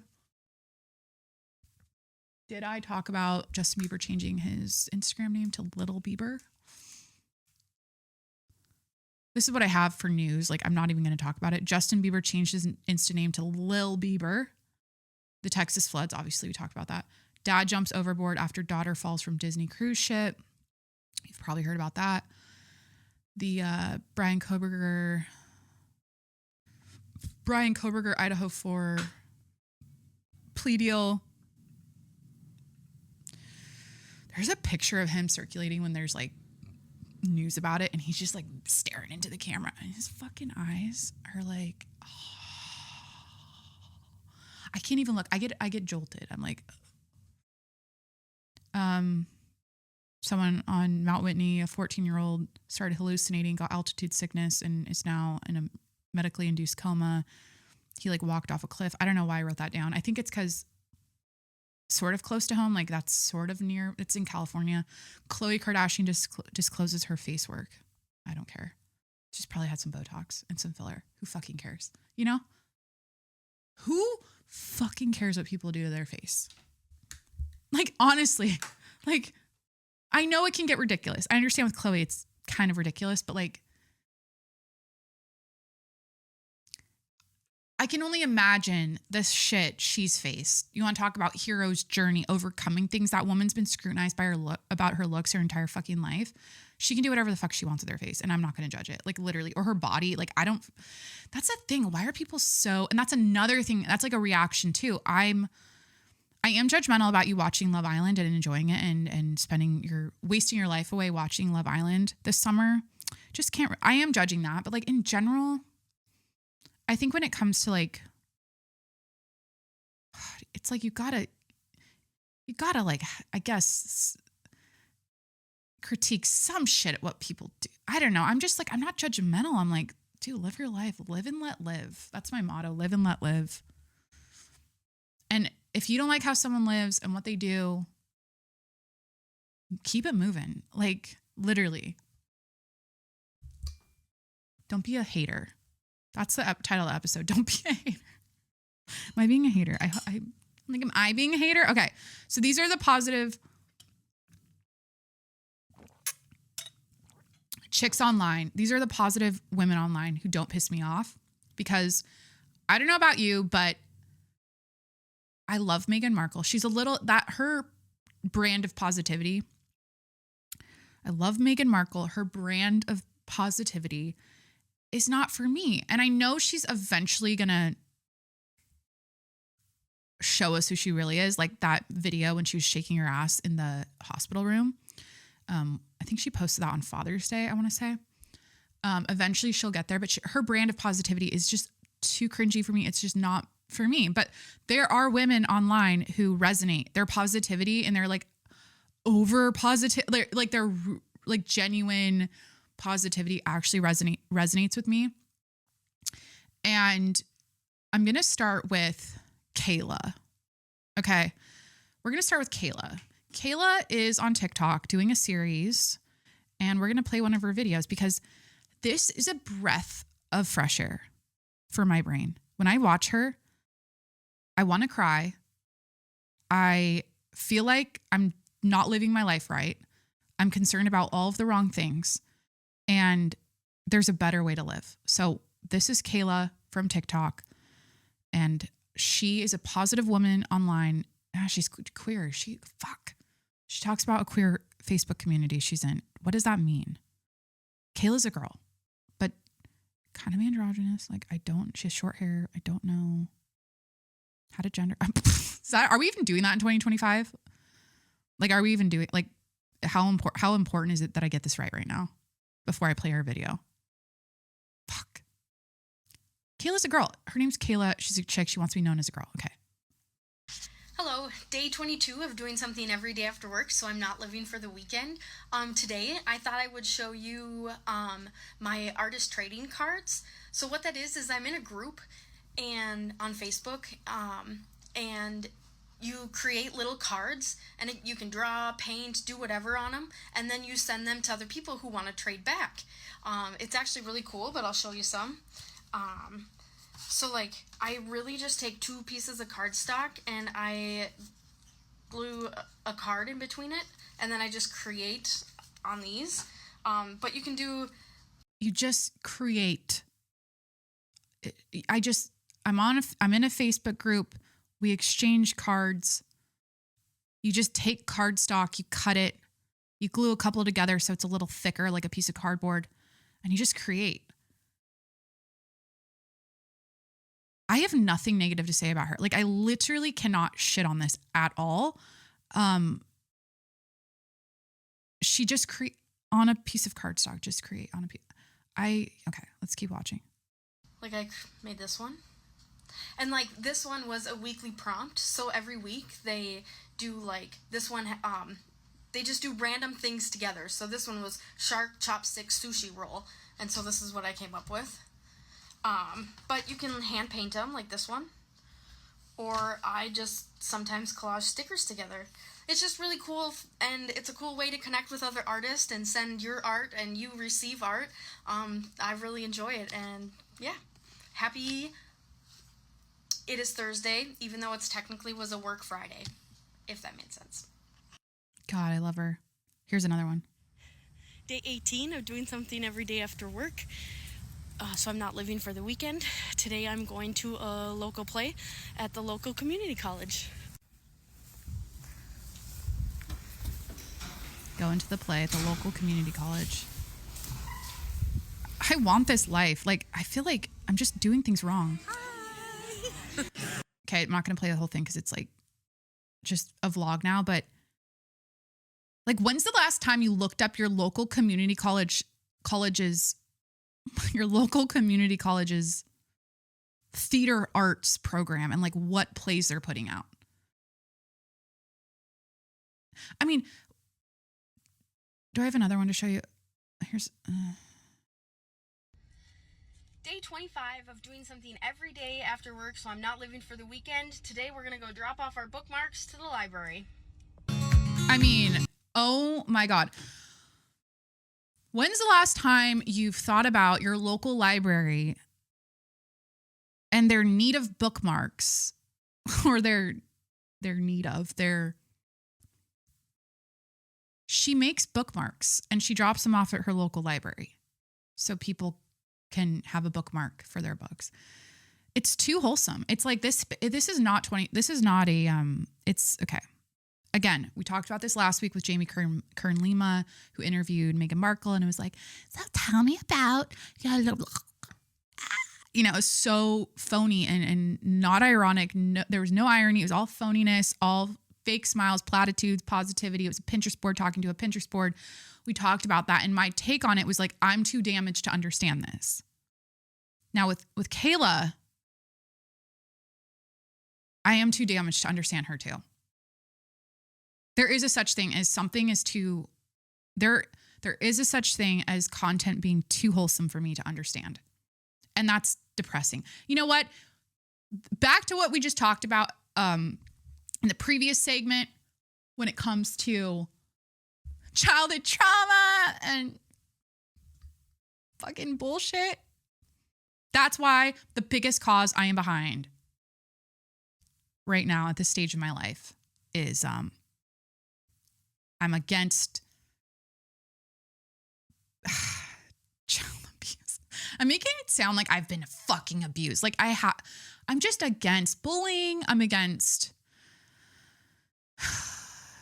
violence and rage and anger and subjecting children into that environment for their entire childhood. That's what I'll say. Sue me. Because, and I'm pro-divorce.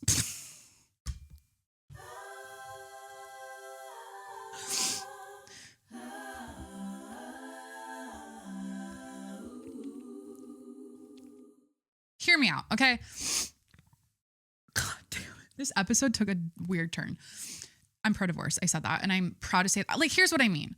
I am a married woman, and I love marriage. I love what it symbolizes. I love, I love my marriage. I love Corey. Like, everything's good. But what I am saying is that, and this is only, okay, and something that I understand from a viewer's perspective or a listener's perspective is like,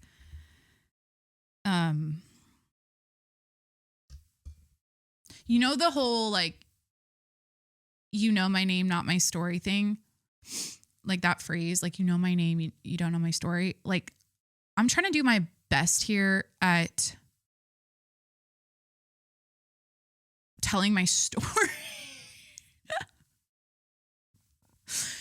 So you don't judge me as hard for having these harsh opinions that are really like, what the fuck? Are you okay? Like, you're so damaged? Like, you're pro-divorce? Like, what the fuck? It's like, no, everyone has a different experience, right? Everyone has a different life experience. And based on that, they're going to value things and differently than maybe you do because of your life experience, right? So that's how we're all operating. We're all operating from that place of like, this is what I experienced. And because of that, this is what I think, right? So in my case, I experienced divorce at 20 when this is like, the thing is I know my mom's mowing the lawn right now and she's listening to this and she's probably like, this fucking daughter of mine, God, mother, just airing it all out publicly. You know what? I'm 31. I'm trying to help people. Basically what I'm saying is that I think a lot of times people stay together for the sake of like keeping the family together and the kids. And I just think that the older I get, the more into marriage I get. I'm like not even a fucking year in. I'm a young spring chicken. I have no wisdom. I am not a mature woman. I haven't lived life. Who the fuck am I to say this? These are the kind of comments that I'm sure, whatever the internet wants to say to me. But from my experience, I would say that if the parents are well, the kids are most likely going to probably be well, But if the parents are at each other, if it's not good with the marriage, like if it's really bad even, that's probably going to come down to the kids. It starts at the top, right? It's just like a corporate, it's like corporate America, okay? It's like your CEO's up here, your COO and your CEO and your COO married, and then you got the fucking accountant and the secretary and the fucking lawyer, okay? So it's like, those are the three kids. It's going to come down to them. So if the COO and the CEO are like adding, I just feel like it's sad. It's very difficult. It's not as simple as that, but I think life's too short, even just as a married person. Like if I ever fucking hate Corey for any reason someday, I'm like, not that I'm not going to be like, oh, I'm out, but I just feel, and I can never imagine, like, it's so hard to even get to that place in my head, but it's not, and we literally talk about shit like this so openly and we can say these things, but like life is too, I value my life too much and I value his life too much. And I value our future kids' life too much and their life experience to try to keep things on the, I don't know. It's so much easier said than done. I'm so naive, I guess, but I guess I can't really talk on this. I do have experience. I'm just saying, like, I think it's better for everyone to go through, I don't know. Again, I'm a big dreamer. I have a idealistic mindset about perfect little families and shit because whatever. And I want the Disney fairy tale and I want everyone to have that. And if you don't, then divorce. Don't stay together for the kid. Like I'm literally like, I understand it's not that simple. But again, I think I'm too damaged to understand wholesome content like this. Okay. Next up, we have Kristen. We have Skin by Kristen.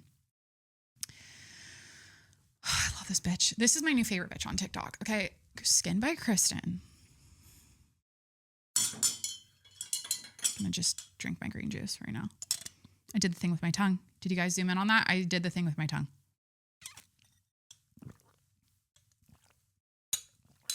Hold on. How's the shine looking? Hold on. We're okay. Lips are a little dull. We're going to shine up the lips. So I came across, you've probably seen her on TikTok. I came across. Hold on. My lips are burning. Oh my God. Is this a 3-hour podcast? What time do we start? Fuck it. I came across Skin by Kristen, and she's super positive and she's not annoying about it. And that's why I fucking love her.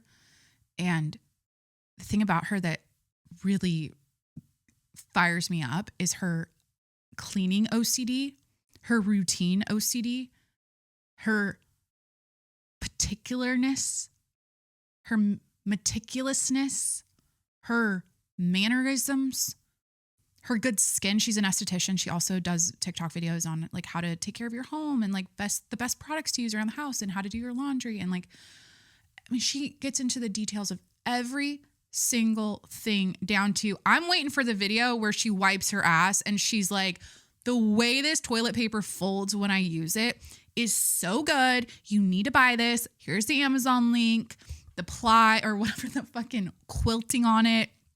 It's just, there's something about it that's just so much better than like the other toilet. Like, I mean, she makes everything sound so important. Kristen, Skin by Kristen. She makes me wonder, okay, so the thing that's so refreshing to watch too is a person who in 2025, a woman, a housewife, she is a wife. She's like, I am a wife. I take care of my husband. I make him a sandwich before work every day. I put out his supplements. I make his coffee. I get his, she does turn down service. Okay.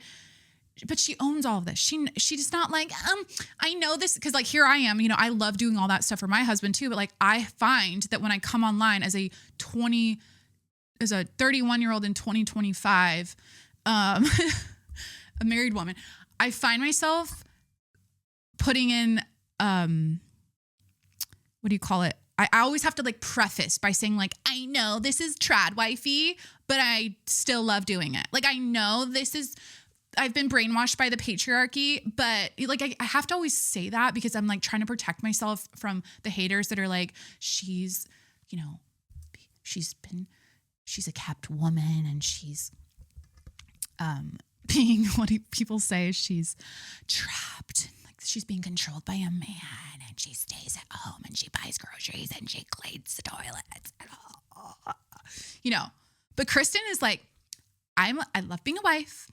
I love making my husband sandwich every morning. I love the way she fucking puts the cheese on the sandwich, the way she fucking does everything is so fun to watch because she's passionate about her life. She's passionate about every little detail of everything she does. She loves hypochlorous acid. She talks about hypochlorous acid and I bought hypochlorous acid. I love this bitch. Okay. And I'm going to play her video so you can get a little taste of who she is and what she's about. But, it makes me want to like, I get so inspired around like, you know what? This is the check-in I want you to do with yourself right now before I play this video from Skin by Kristen. It's interesting because in the age of information, you become aware of more and more ideas about life and what it means to be a woman. You become more aware of what people think is right versus wrong when it comes to being a modern day woman. And what happens is you feel sometimes mentally conflicted by it all and confused by it all. And so the check-in I want you to do right now with yourself is like reflect on what you like and what you don't like. And instead of, because here's what happens. When you have awareness, you go, okay, I like doing my makeup. I like makeup. Okay, what else do I like? I like shopping. I like being feminine and wearing dresses. I like baking cookies. I like organizing the home. I like being a homemaker. Fuck it. I like gardening. Okay. Now, what happens when you have awareness is as you're like admitting all that to yourself, things that you genuinely like your soul is happy about, you go, oh, but like the patriarchy told me that I'm supposed to like these things. And actually what I'm doing is I'm performing femininity. This is now that's in the new terminology. It's like, okay, you're putting on a dress. So now that's a feminine performance. So this fucking bullshit internet gets in your mind. And now you're aware of all these isms and these phrases and words. And it makes your life experience shitty because you're like, or not shitty, but it makes it annoying because you're like, I just want to be like Skin by Kristen and spray hypochlorous acid all over my husband's dick before I suck it.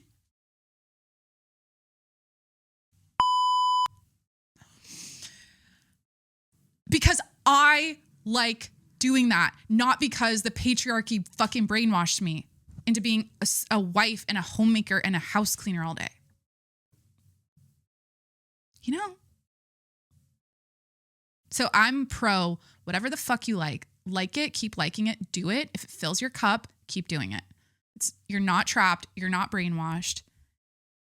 You have to at some point like live your life and enjoy it. And all of this information, maybe it's because it's my algorithm and I'm just overexposed and I do like keep scrolling. Now I've alluded to this in the past. Like if I see some like feminist thing, which is very good, it's educational. Like I know a lot more than I ever did, but it's like keep scrolling, you know, like just stay on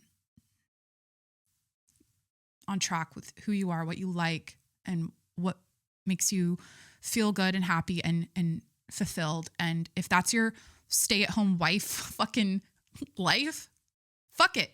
You like it. Remember that people want to be you. I have the best fucking life. I literally get to talk about whatever I'm so blessed. Like I live in America. I have a podcast. I can literally talk about whatever I want. I can make my own schedule. I wake up every day. I can do whatever the fuck I want.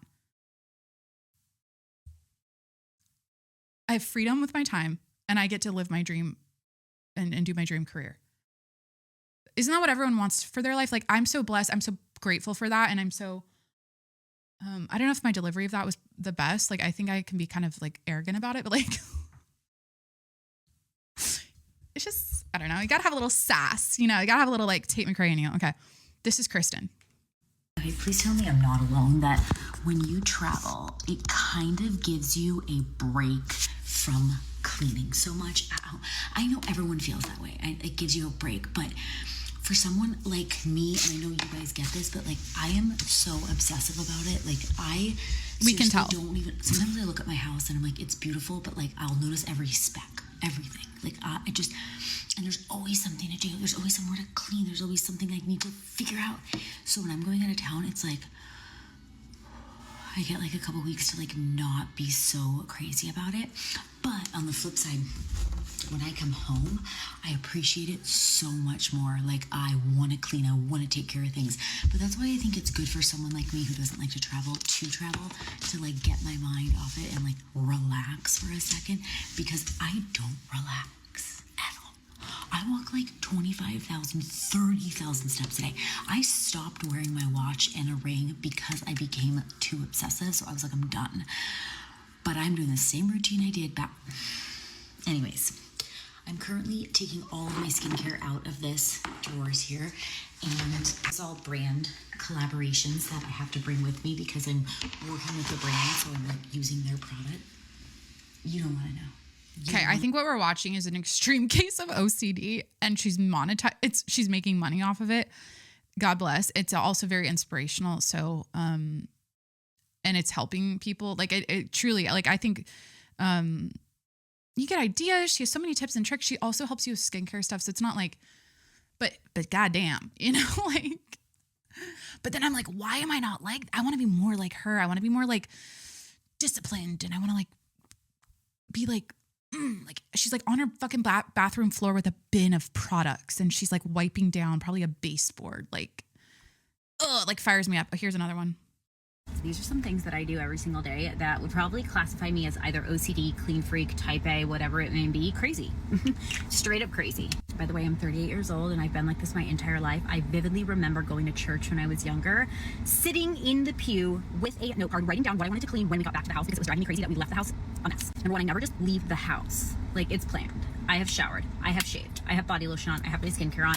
My dogs have been walked. My purse is... I know I'm leaving the next day. I will, what time I get up, I had to do my workout, my purse will be ready to go, my pills will be set out, my supplements, everything. I am a planner and I'm very routine. The only type of travel I love is road trips, and my dogs can come with me. We've got our creature comforts, we have all the things. Besides that, your girl is not gonna go many places, and that is fine. That's why I moved to Florida, because I love the sunshine and I wanted to live somewhere where I wanted to vacation often. The drawers in my house are just as clean as my house. There are some people who are surface clean. Like, you can look at the house like, oh, it looks clean, but the drawers are a mess. My makeup is not just randomly thrown in there. I don't have a job. I've watched this woman wipe down, she like squirts ketchup on her sweet potato fries and like wipe the nozzle of the ketchup before she puts it back in the fridge. That's one of her tips, by the way. Like, as you use something, she'll literally take a spice out of the cabinet and sprinkle it on her fucking, what do you put spice on? I don't know. Meatloaf, and like wipe the spice thing. I mean, it's probably a little bit too much. Like, I think that's like clinically a little like crazy, but I love her. I'm obsessed with her. I just love watching it. Here's another one. If you want to wake up with a flat belly and like literally zero bloat, I do these 3 things pretty much every single night. There's so many other benefits to it too. Okay, I didn't want to play that one. Sorry. You get the idea. Just extremely particular. I mean, I don't know if I showed you the best videos, because my favorite ones are when she, like, there was one, speaking of meatloaf, where I think she talked about Costco meatloaf and made it sound like the most important thing in the world. How she gets the Costco meatloaf, she cuts it a certain way, she puts it in the tinfoil, and she wraps it a certain way and puts it in the fridge. So then when it's time for dinner, the vegetables and the meatloaf are perfectly together, and you take it out and you put it in the toaster oven for 30 minutes and it's like, oh my fuck. It's like, wow. I think for me, it's her, the turn down service for her husband. She gets the bedroom all like set up for him, like nighttime with like everything, like there's like a side table that like wheels over the bed, and God bless, she's fulfilled in her relationship. She loves her life. She's also child free at 38, which God bless. She talks about that. Like, they don't want kids. So her love is her being at home, her dogs, like her husband. Again, she's an esthetician. She's helping a lot of women with skincare. I think she does consultations and whatnot. But it's like that, the turn down service thing was like, wow. And then, every night she does this routine around her home where like she leaf blows her garage, and she wipes her, like the sliding glass doors down. Like, everything is okay. Sometimes, okay, I'm thinking about myself in the home I live in, because we have 2 dogs. She has 2 dogs too, but I'm clean. Like, I like no clutter. Like, that's my type of OCD with cleaning. I like everything to be lined up and like not cluttery, not just randomly everywhere. So every single day I tidy up the random stuff out of place. And that's like good enough for me. Also, obviously, daily dishes and laundry and the whole thing, and vacuuming is huge. But once a week I'll deep clean. Like, we'll deep clean. I'm not like a fucking house maiden. Okay. Corey is our laundry king. He's our laundry king. He's also our garbage king, our dishes king. He does all the shit. Okay. It's not just me. I'm home, so I do it more. But she's like all day long. I'm like, but she loves it. Again, back to doing what you love. If you love it, fucking keep doing it. Make your money off of it. I'm proud of her. I think she's a great example of living a life she enjoys and making money and making a career out of it. Doing something every day she loves and monetizing it. Other bitches I like, that are positive. So we had Skin by Kristen, Kayla going to the library delivering the bookmarks. You guys you might have heard of Caitlin from Your Mom's House. She's the coffee girl. She's like, this is a day in the life of a 30-year-old with a... Let me just play a video of her.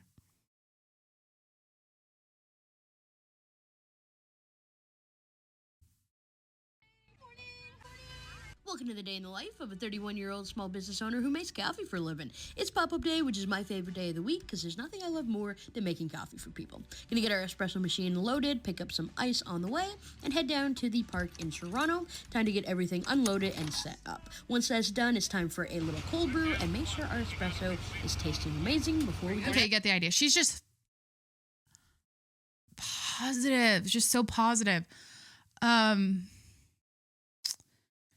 So it's interesting. I have a plethora. So there's people I follow, but I have there's like a platter, right? Like or a spectrum of like the positive people I follow, the positive bitches, and then like the negative bitches. And it's like, there's people in the middle. But I find that I wouldn't say negative. Okay. So like I just showed you the positive ones, and then the negative ones, it's not that they're negative, it's that they've got some fucking personality and they're fucking like the Bethany Frankels. Okay. Like this is Bethany talking about, I think the Hamptons. Like this is the kind of like personality that also resonates. Like Stassi, like can be a little sassy. Who's like another sassy bitch? Heather McMahon, like a lot of comedian women. I should just go through my following list, but like this is Bethany Frankel. Like this is like the other type of woman that I enjoy listening to. The Hamptons is becoming analogous to social media. If you don't like someone's content, don't watch it. If you don't like someone's summer place, don't go there. In the meantime, you're here waiting on the lines, going to the clubs, drinking all the cocktails, sipping all the lattes, eating all the chicken salad that yours truly made famous, and hating on the place that you're fucking begging to get into and complaining about the prices. If you don't like it, get the fuck out and don't come back. We're good because we're prisoners in our own homes in traffic behind your pain in the asses. You don't like it, get the fuck out. Like, you know what I mean? So she's a lot more raw and rough around the edges, and gotta love her. But she's also someone who, when you watch her, every detail, she makes every word she says, every topic she's talking about seem like the most important thing. Like everything is so like full on. You know what? I guess I'll do some honorable mentions. Fuck it. I like Pookie. I like Pookie. I'm a Pookie stan. I'm a Pookie. I like Pookie. I think a lot of people are confused by her relationship with Jet, and they like to talk negatively about it and say they're nasty opinions. And I just like that bitch. She's rich. She's happy. She's got a new baby. They're doing social media. I mean, she's doing, I don't know. She's a happy chick. She's cute. Whatever. I like her. You know who else I like? The rich bitch world is Olivia Culpo. She's just like sweet, you know, like she's pregnant right now. She's making funny content, and she just seems like so nice and like cool. Same with another honorable mention, just like a ray of sunshine. This is like a really good example of a positive woman I love is Hillary Duff. Just her and her aura, her essence is so like beautiful and happy and like gorgeous, and just her smile, like everything about Hillary Duff. I'm like, I want to be more like that. You know what I mean? So, what other women are like, yeah, I like the rougher comedian types, and then the super positive sweetie pies. Jackie Schimmel's kind of up there with like, or like ranty and like, you know, always bitching and like, But see, I like that about her. So it's like, again, it's all about finding what you like and don't like on social media. Oh my God, am I going to finish this episode? Okay, so we did that segment. We did the positive women I love. Yeah, but like back to what's going on in the world right now, and I'll wrap it with this. Like, as far as the East Coast goes and surf lodge and lobster rolls and summer and the Hamptons, like actually the friends we met up with on Sunday are going out to the Hamptons. They're like, we're going to the Hamptons, we're going to St. Bart's and Aspen. I'm like, great.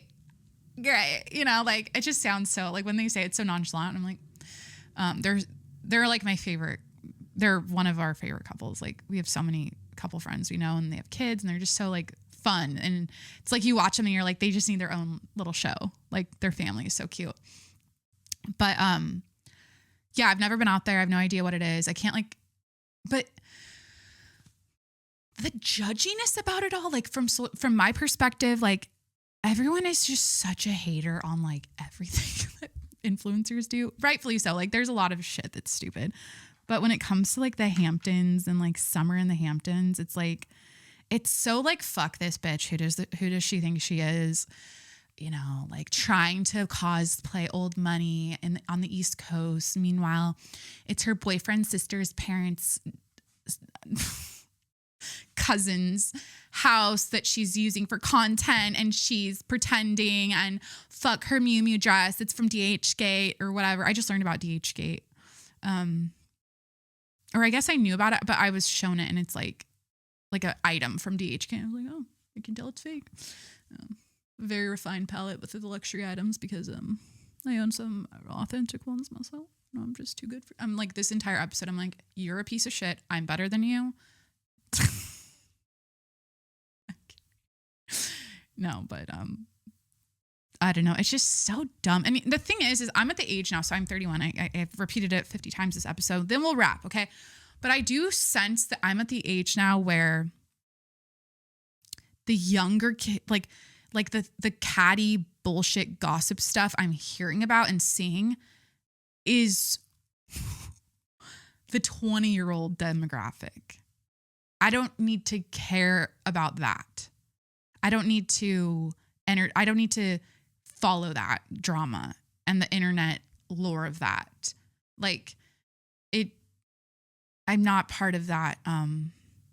That's just not, I'm so much above, I'm not above it. I'm just saying like the type of drama that all this like stupid stuff about the Hamptons or whatever I just said is like, so not my world and like my maturity level. Like, what am I dealing with? What's the drama in my life right now? I feel like I actually have drama. Hold on. Let me just think about it. Wait a minute. Drama in my life. I really need it. Oh, no. Like what's going on with the house? Construction. We've got construction. We've got the backyard.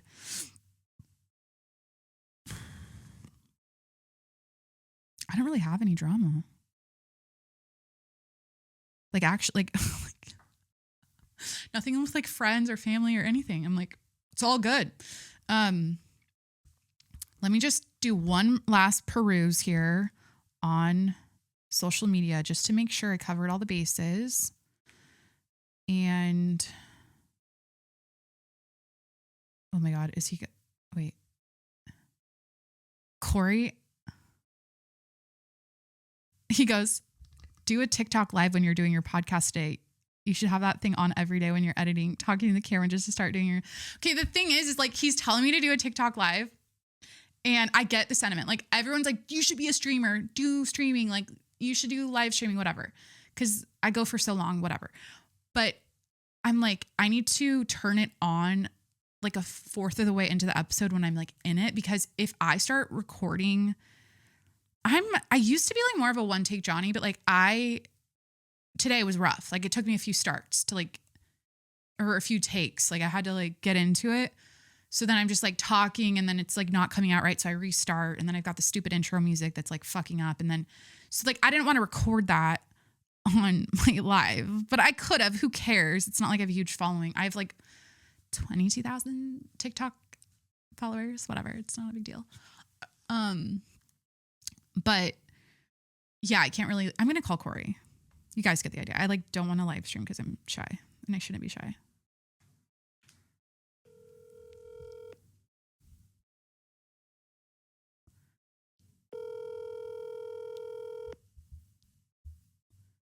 Please answer. Oh my God. He just texted me a second ago.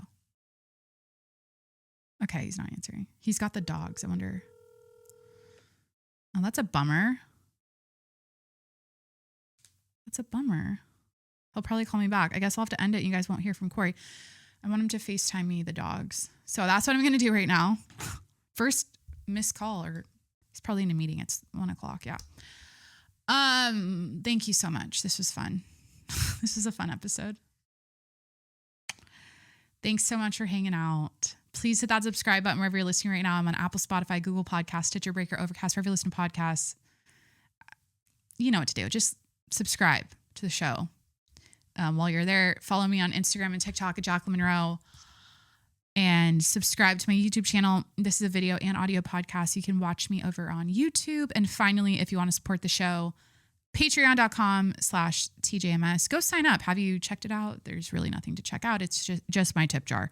Spoiler alert. If you want to shill me $5 a month for support, it's patreon.com/TJMS, patreon.com/TJMS. Go check it out. Love you. Thanks for hanging out, and I'll talk to you next week. Bye.